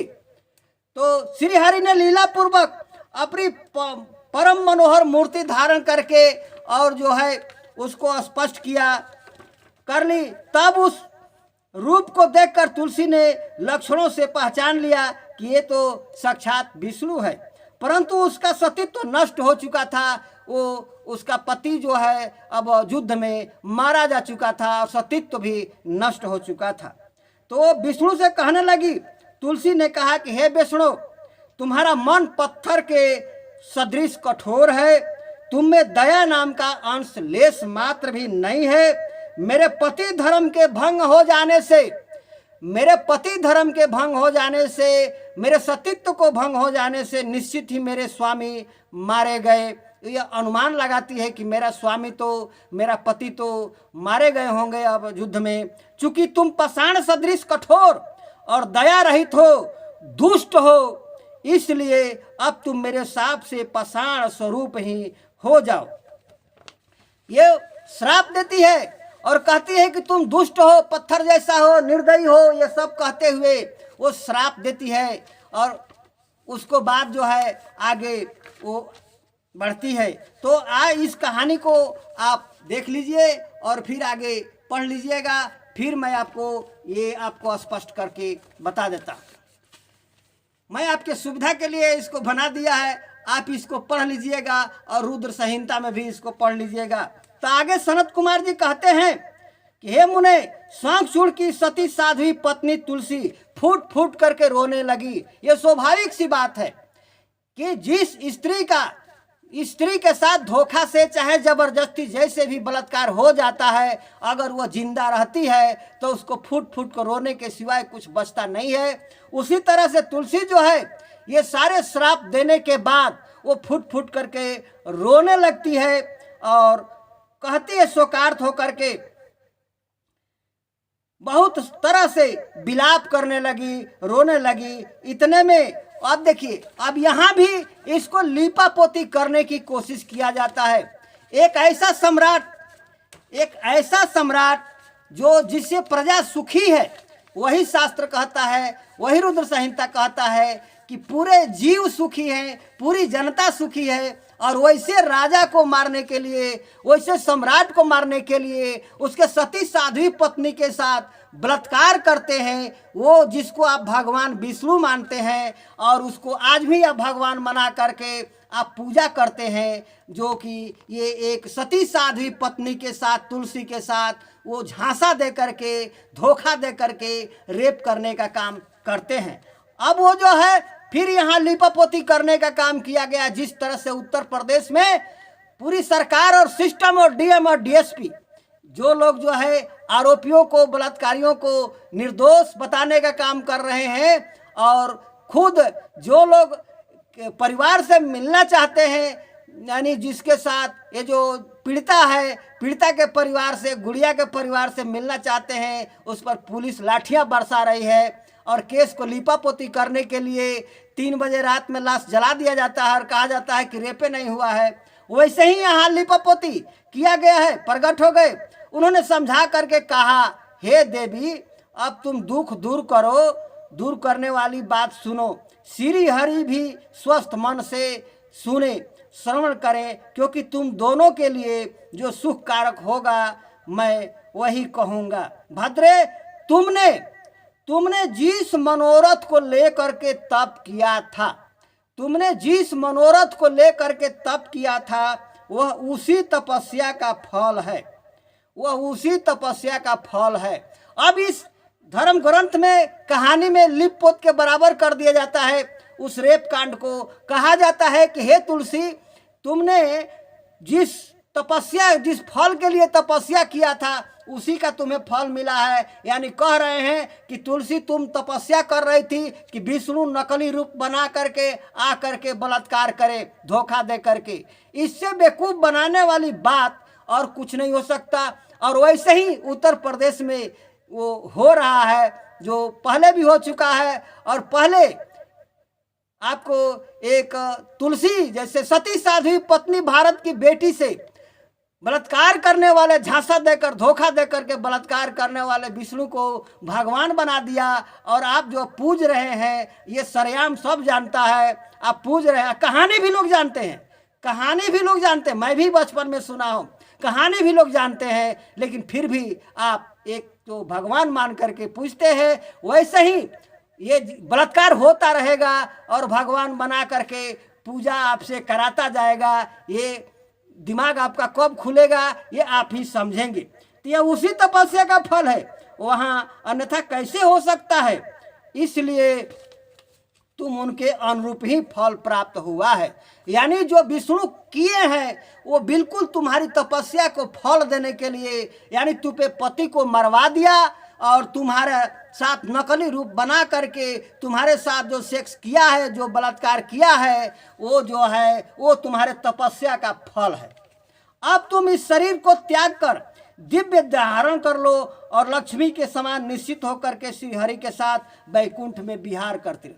ये कहानी से स्पष्ट जाहिर होता है आखिर जो है ये रोने बिलबिलाने के बाद जिस तरह का ये घटना किया गया, तुलसी जो है उधर पति मरा गए मैदान में, युद्ध मैदान में, इधर औरत जो है पत्नी जो है आत्महत्या कर ली। आप साधारण सी बात सोच सकते हैं, अगर आप चाहे जितना भी मजबूती से युद्ध लड़ रहे हो, बड़ा से बड़ा हथियार लिए हो, अगर आपको युद्ध के मैदान में या जहां भी आपको सूचना मिले आपके घर में आपकी बेटी बहन के साथ इस तरह से बलात्कार हो गया, तो आप बंदूक नहीं चला पाएंगे, आप हथियार नहीं चला पाएंगे। थोड़े समय के लिए आपका दिल और दिमाग डैमेज हो जाएगा, और जब डैमेज हो जाएगा तब अपराधी जो दुश्मन है आराम से आपको हमला कर देगा। यही शंखचूड़ के साथ इस कहानी के अनुसार हुआ। ये जो है वो बलात्कार किया गया शंखचूड़ का रूप बना करके। भगवान विष्णु, जिसको आप भगवान विष्णु मानते हैं, उन्होंने भारत की बेटी सती साध्वी पत्नी तुलसी के साथ रेप किया झांसा दे करके, और वो संदेश युद्ध के मैदान में पहुंचाया गया। वो हताश हो गया और हताश होने के बाद उसको मारा गया। एक ऐसे सम्राट को जिससे जनता सुखी थी, पूरा जीव सुखी था, पूरा प्राकृतिक आबो हवा सही था। तो इसी तरह से होता रहेगा जब आपकी आंखें नहीं खुलेगी। ये प्राचीन काल से ये घटना घटा करके और फिर उसको लीपापोती करके आपको जो है ये भगवान बना दिया जाता है। और बड़े आश्चर्य की बात यह है कि आप पीढ़ी दर पीढ़ी उसको भगवान मान भी लेते हैं और आपसे मनवा दिया जाता है। इसी तरह से हाथरस की घटना भी आपको घुमा फिरा करके जो आरोपियों का, जो बलात्कार का विरोध कर रहे हैं, उन्हें आप देखिएगा दंगाई बताने का काम शुरू किया जा रहा है। और जो है ये भी कहा जा रहा है कि बलात्कार हुआ ही नहीं, और फिर बाद में ये स्टंट रचा जा रहा है कि बलात्कार उसके भाई ने किया। ये भी आपको सामने बताया जाएगा, क्योंकि अंजना कश्यप का मैंने प्रोग्राम देखा, वो लाइव में जा रही है वहाँ और सवर्णों के बीच जा रही है, और यही बात वो कहवा रही है। आकि जो है आज तक का जो एंकर है अंजना कश्यप, वही बात कह रही है। आकि जो है वो लोगों से कहवा रही है और वो मैटर चला रही है कि उसका भाई जो है बलात्कार किया। संदीप तो उसका भाई का भी नाम है और वो उसका भाई है, यानी नैरेटिव बनाया जा रहा है। तो इस तरह से जो है ये खेल किया जा रहा है। पहले भी किया गया, समझ नहीं पाए और उसको भगवान मान करके आप पूजते रहे। तो जब तक आप जो है इस सिस्टम को नहीं समझेंगे, और बार बार मैं आपको बताया हूं, आकि आप जो है ये खास करके ये नियम इसी देश में दो तरह का नियम हो गया, आपके आंखों के सामने हाथरस की घटना से दिखाई दे रहा है।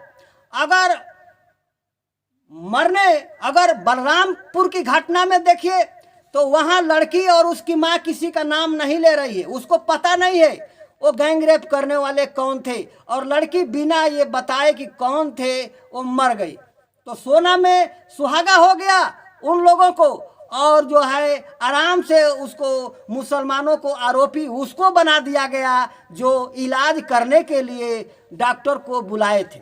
पुलिस उसको पकड़ लिया और वो आरोपी चलाया जा रहा है।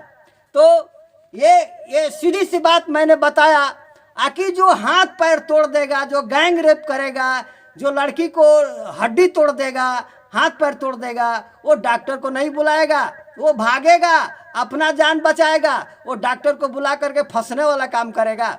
ये चुतिया बनाने वाला काम है। ये जो है डॉक्टर को वो बुलाया जिसको लगा कि ये लड़की तकलीफ में है, वो घर ले गया होगा, डॉक्टर को बुलाया दवा कराने के लिए, और दवा कराने वाला को पुलिस ने पकड़ लिया, चूंकि इसलिए कि ये मुसलमान हिंदू मुसलमान करना ही था।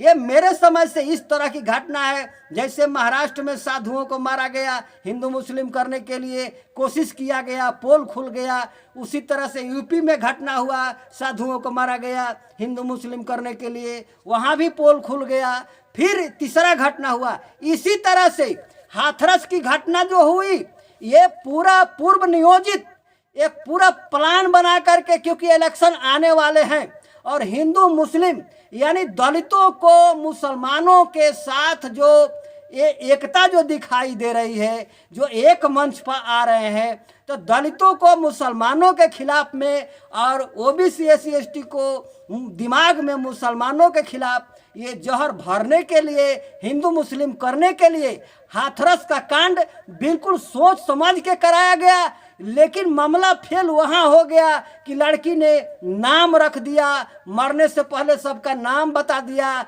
सारी घटना को बता दिया। और जब सारी घटना को बता दिया तो पूरा प्रशासन सिस्टम जो है वो उसको बचाने में लग गया और सबूत मिटाने में लग गया। और वहाँ बलरामपुर में वो लड़की नहीं बता पाई तो आराम से वो मुसलमान को आरोपी बना दिया गया। यहाँ भी बना दिया जाता, लेकिन यह मामला गबड़ा गए, भीम आर्मी वाला गबड़ा दिए। वहाँ पहुँच करके धरना प्रदर्शन ये जो भी संगठन अपना करने लगा, ये तैयारियाँ उसे मिलने लगा, इस तरह की बात हो गई।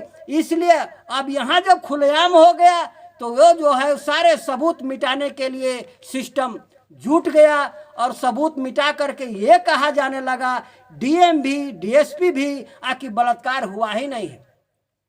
जैसा कि आपने देखा कि अलीगढ़ रिपोर्ट में जो है ये आया कि नहीं, पीड़िता जो हाथरस की गुड़िया है उसके साथ जो है वो रेप हुआ है, उसके साथ जो है वो बेंजाइना में घाव भी है, वो जो है अपना उसके गुप्तांग में हरकत चोटें भी पहुंची है और वो हुआ, ये पुष्टि हुआ है।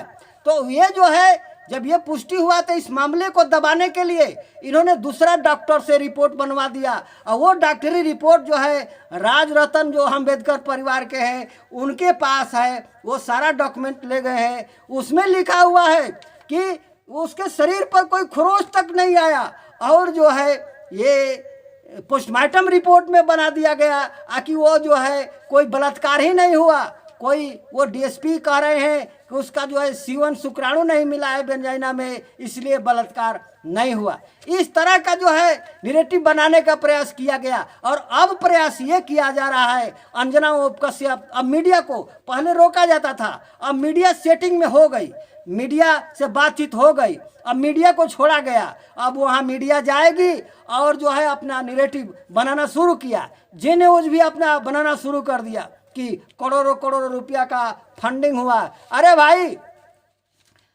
बलात्कार हुआ है, अगर जो बलात्कार हुआ है पीड़िता को न्याय दिलाने के लिए अगर कोई आवाज़ उठाता है, चंदा देता है, तो इसमें गुनाह क्या है?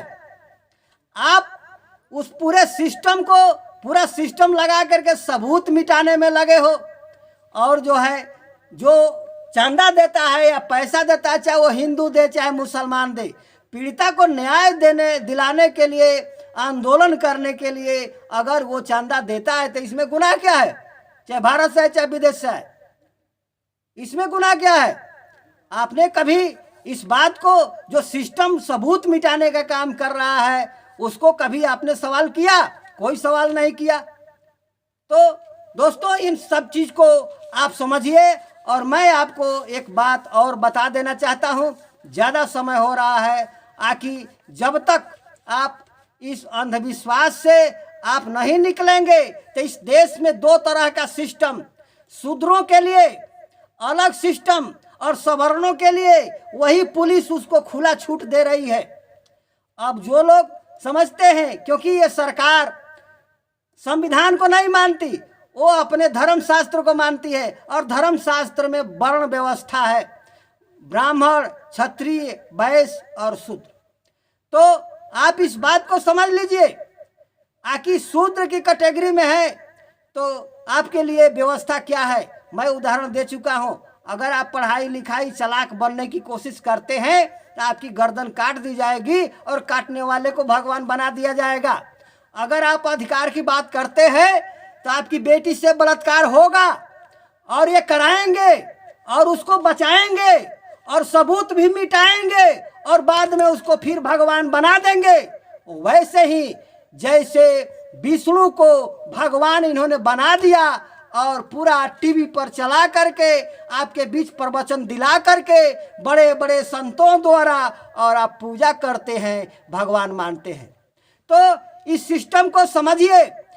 कौन नहीं जानता कि द्रोणाचार्य ने एकलव्य का अंगूठा काट लिया, ये कहानी में है, सब जानते हैं। और आज तक द्रोणाचार्य को किसी ने देशद्रोही नहीं कहा।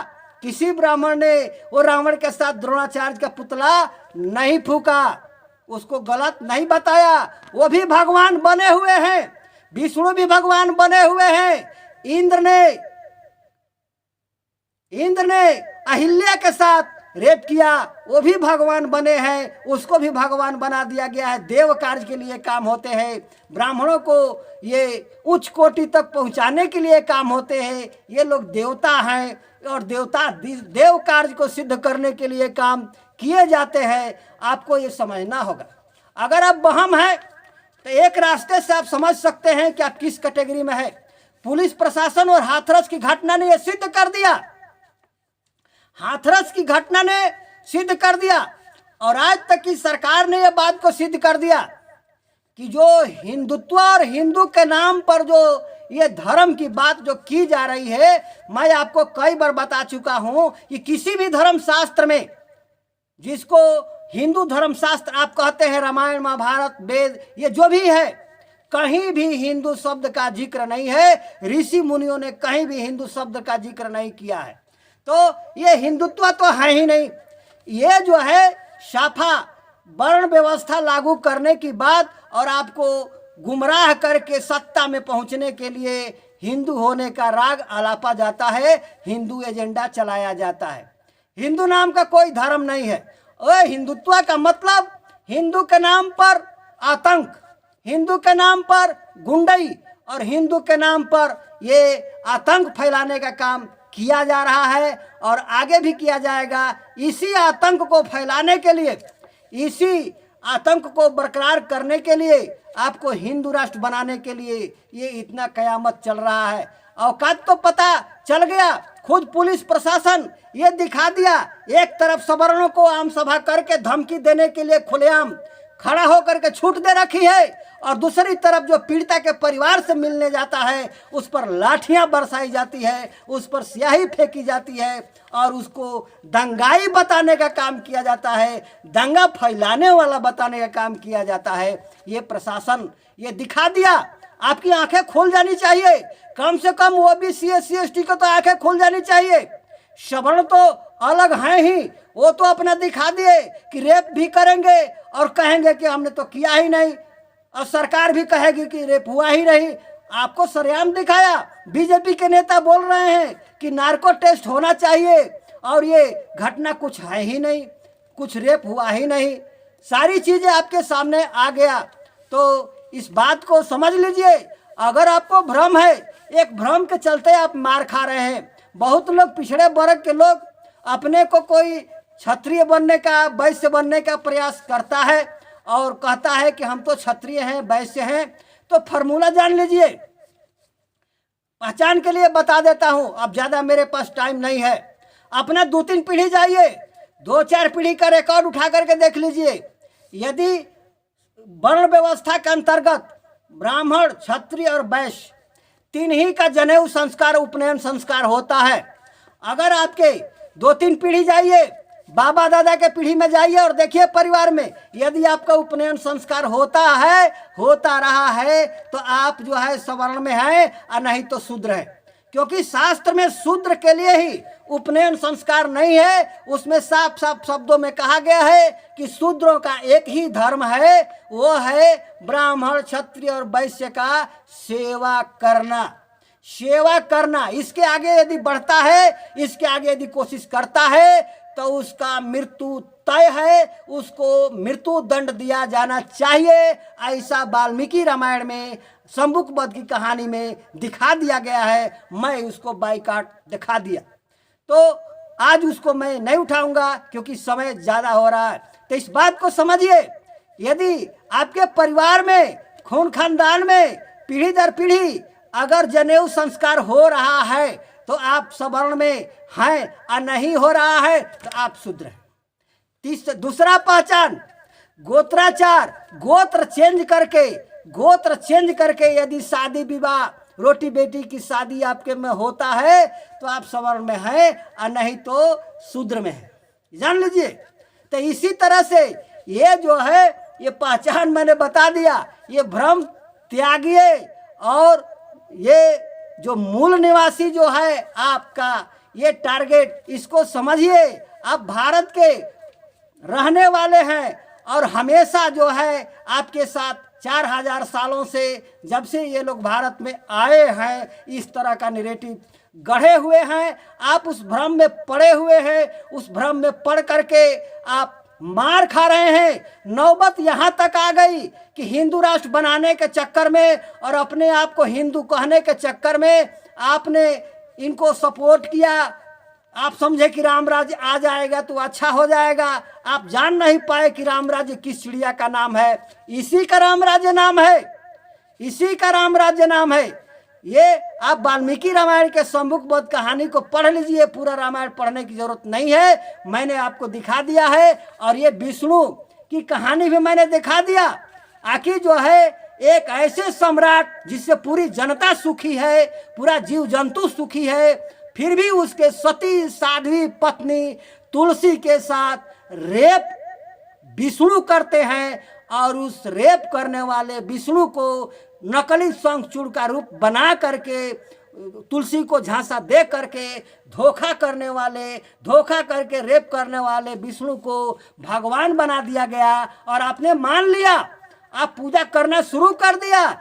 ऐसे ही वो कहानी हाथरस में किया जा रहा है, वो पूरा सबूत मिटा दिया गया। अब कहा जा रहा है कि सीबीआई जांच करेगी, अब कहा जा रहा है कि नार्को टेस्ट होगा। धीरे धीरे जो भी आंदोलनकारी हैं उनको दंगाई बना दिया जाएगा, मुसलमानों के फंडिंग में लपेट दिया जाएगा। फंडिंग हो रहा है, ये हो रहा है। और आगे के चुनाव में आप धीरे धीरे घर में टीवी पर बैठ करके ये देखेंगे, और आप भी मान लेंगे, आप भी ये मान लेंगे कि रेप तो हुआ ही नहीं। फिर आपको मनवा दिया जाएगा कि वो सवर्णों ने रेप नहीं किया, उसके भाई ने रेप किया। ये सारे मामले चल रहे हैं। तो दोस्तों, इन सारे शब्दों के साथ मैं आपको दिखाया, और एक चीज आपको और ध्यान दिया कि जो है प्रशांत कुमार एडीजी के साथ आरोपी खड़े हैं। वो आम आदमी पार्टी की महिला जो नेता है वो स्पष्ट रूप से फोटो दिखा रही है। यानी वो आरोपी वो प्रशांत कुमार एडीजी के साथ जो वो खड़े हैं बिल्कुल, और बीजेपी के नेता के साथ भी खड़े हैं। और बीजेपी के नेता ये भी कह रहे हैं कि रेप तो हुआ ही नहीं, अब नार्को टेस्ट होना चाहिए, सीबीआई होना चाहिए। तो इस सब मामले को समझिए, और जब तक आपको हिंदू होने का बुखार लगा रहेगा तब तक आपके साथ यह होता रहेगा। आप इससे उठिए, आप मूल निवासी हैं, आप यहाँ के वारिस हैं। इस नैरेटिव को समझिए, अपने इतिहास को समझिए, अपने बैकग्राउंड को समझिए, अपने योद्धा राजाओं को समझिए कि पिछले पीरियड में आपके राजाओं को किस प्रकार से असुर राक्षस कह करके हत्याएं की गई, और आज आपको जो है पब्लिक को शूद्र कह करके उसकी हत्याएं की गई, पढ़ाई लिखाई का अधिकार छीना गया, सब कुछ अधिकार छीना गया। ये तो हुआ ना। जब से ये सरकार जैसे जैसे सवर्ण मजबूत हुए, आपके आरक्षण व्यवस्था को समाप्त करने का काम किया, उसको निगलेक्ट करने का काम किया। अब बलात्कार कर रहे हैं, और बलात्कार करने के बाद कह रहे हैं कि बलात्कार हुआ ही नहीं।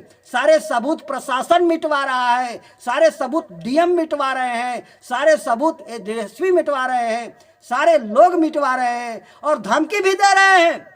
चंद्रशेखर रावण जैसे, चंद्रशेखर आजाद जैसे लोगों को धमकी भी दे रहे हैं कि दशहरा आ रहा है, दशहरा आ रहा है, रावण की तरह से जला देंगे, जला देंगे, जला देंगे। इस तरह का ऐलान पुलिस की देखरेख में धमकियां दिलाई जा रही है। इस सिस्टम को समझिए, नहीं समझेंगे तो आपके साथ इसी तरह से होता रहेगा।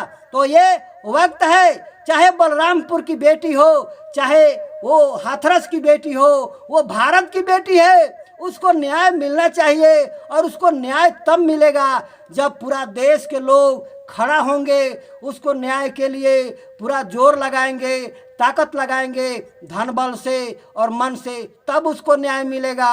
और नहीं मिलेगा तो फिर आप पर गिरेगा, आपके साथ भी कौन खड़ा होगा? क्योंकि ये बात आगे बढ़ने वाली है, आपको गुमराह किए जाने वाला है। तो इन्हीं शब्दों के साथ मैं ज़्यादा समय न लेते हुए आपको अपनी बात को विराम देता हूं। आप इसको समझिए और आप इसको समझिए अच्छा से, और जो है ज़्यादा से ज़्यादा लोगों में शेयर करते हुए इसको बताने का काम करिए। और ऑटोमेटिक आराम से सोशल मीडिया पर तमाम तरह की वीडियो जो है आपको लोग डाल रहे हैं, आपको बताने का काम कर रहे हैं, आप खुद देख सकते हैं उसको। और मैंने जो आपको बताने का काम किया कि प्राचीन काल से ऐसा आ रहा है, ये कोई नई बात नहीं है। आपको सतर्क होने की ज़रूरत है, इस सिस्टम को समझने की ज़रूरत है। और मोदी सरकार और बीजेपी सरकार ने ये बात साफ कर दिया कि आप शूद्रों के लिए अलग व्यवस्था है, आपकी धन भी लिए जाएंगे, शिक्षा भी लिए जाएंगे, और जो है आपके साथ बलात्कार भी बेटी माँ बहन के साथ होगा। और उसको कोई प्रशासन आपको मदद नहीं करेगा, कोई जज मदद नहीं करेगा, सब सबूत मिटा दिए जाएंगे और वो बचा लिए जाएंगे, और उसको फिर बाद में भगवान बना दिए जाएंगे, और आप फिर गुमराह हो जाएंगे और पूजा भी करने लगेंगे। ये आप टीवी देखते देखते आप मान लेंगे कि ये तो हुआ ही नहीं, होने वाला है। तो इन्हीं शब्दों के साथ जो है मैं आपको अपनी बात को विराम देता हूं। आप धन्यवाद, और ज़्यादा से ज़्यादा लोगों में इस बात को आगे बढ़ाइए, और मैं आपसे विदा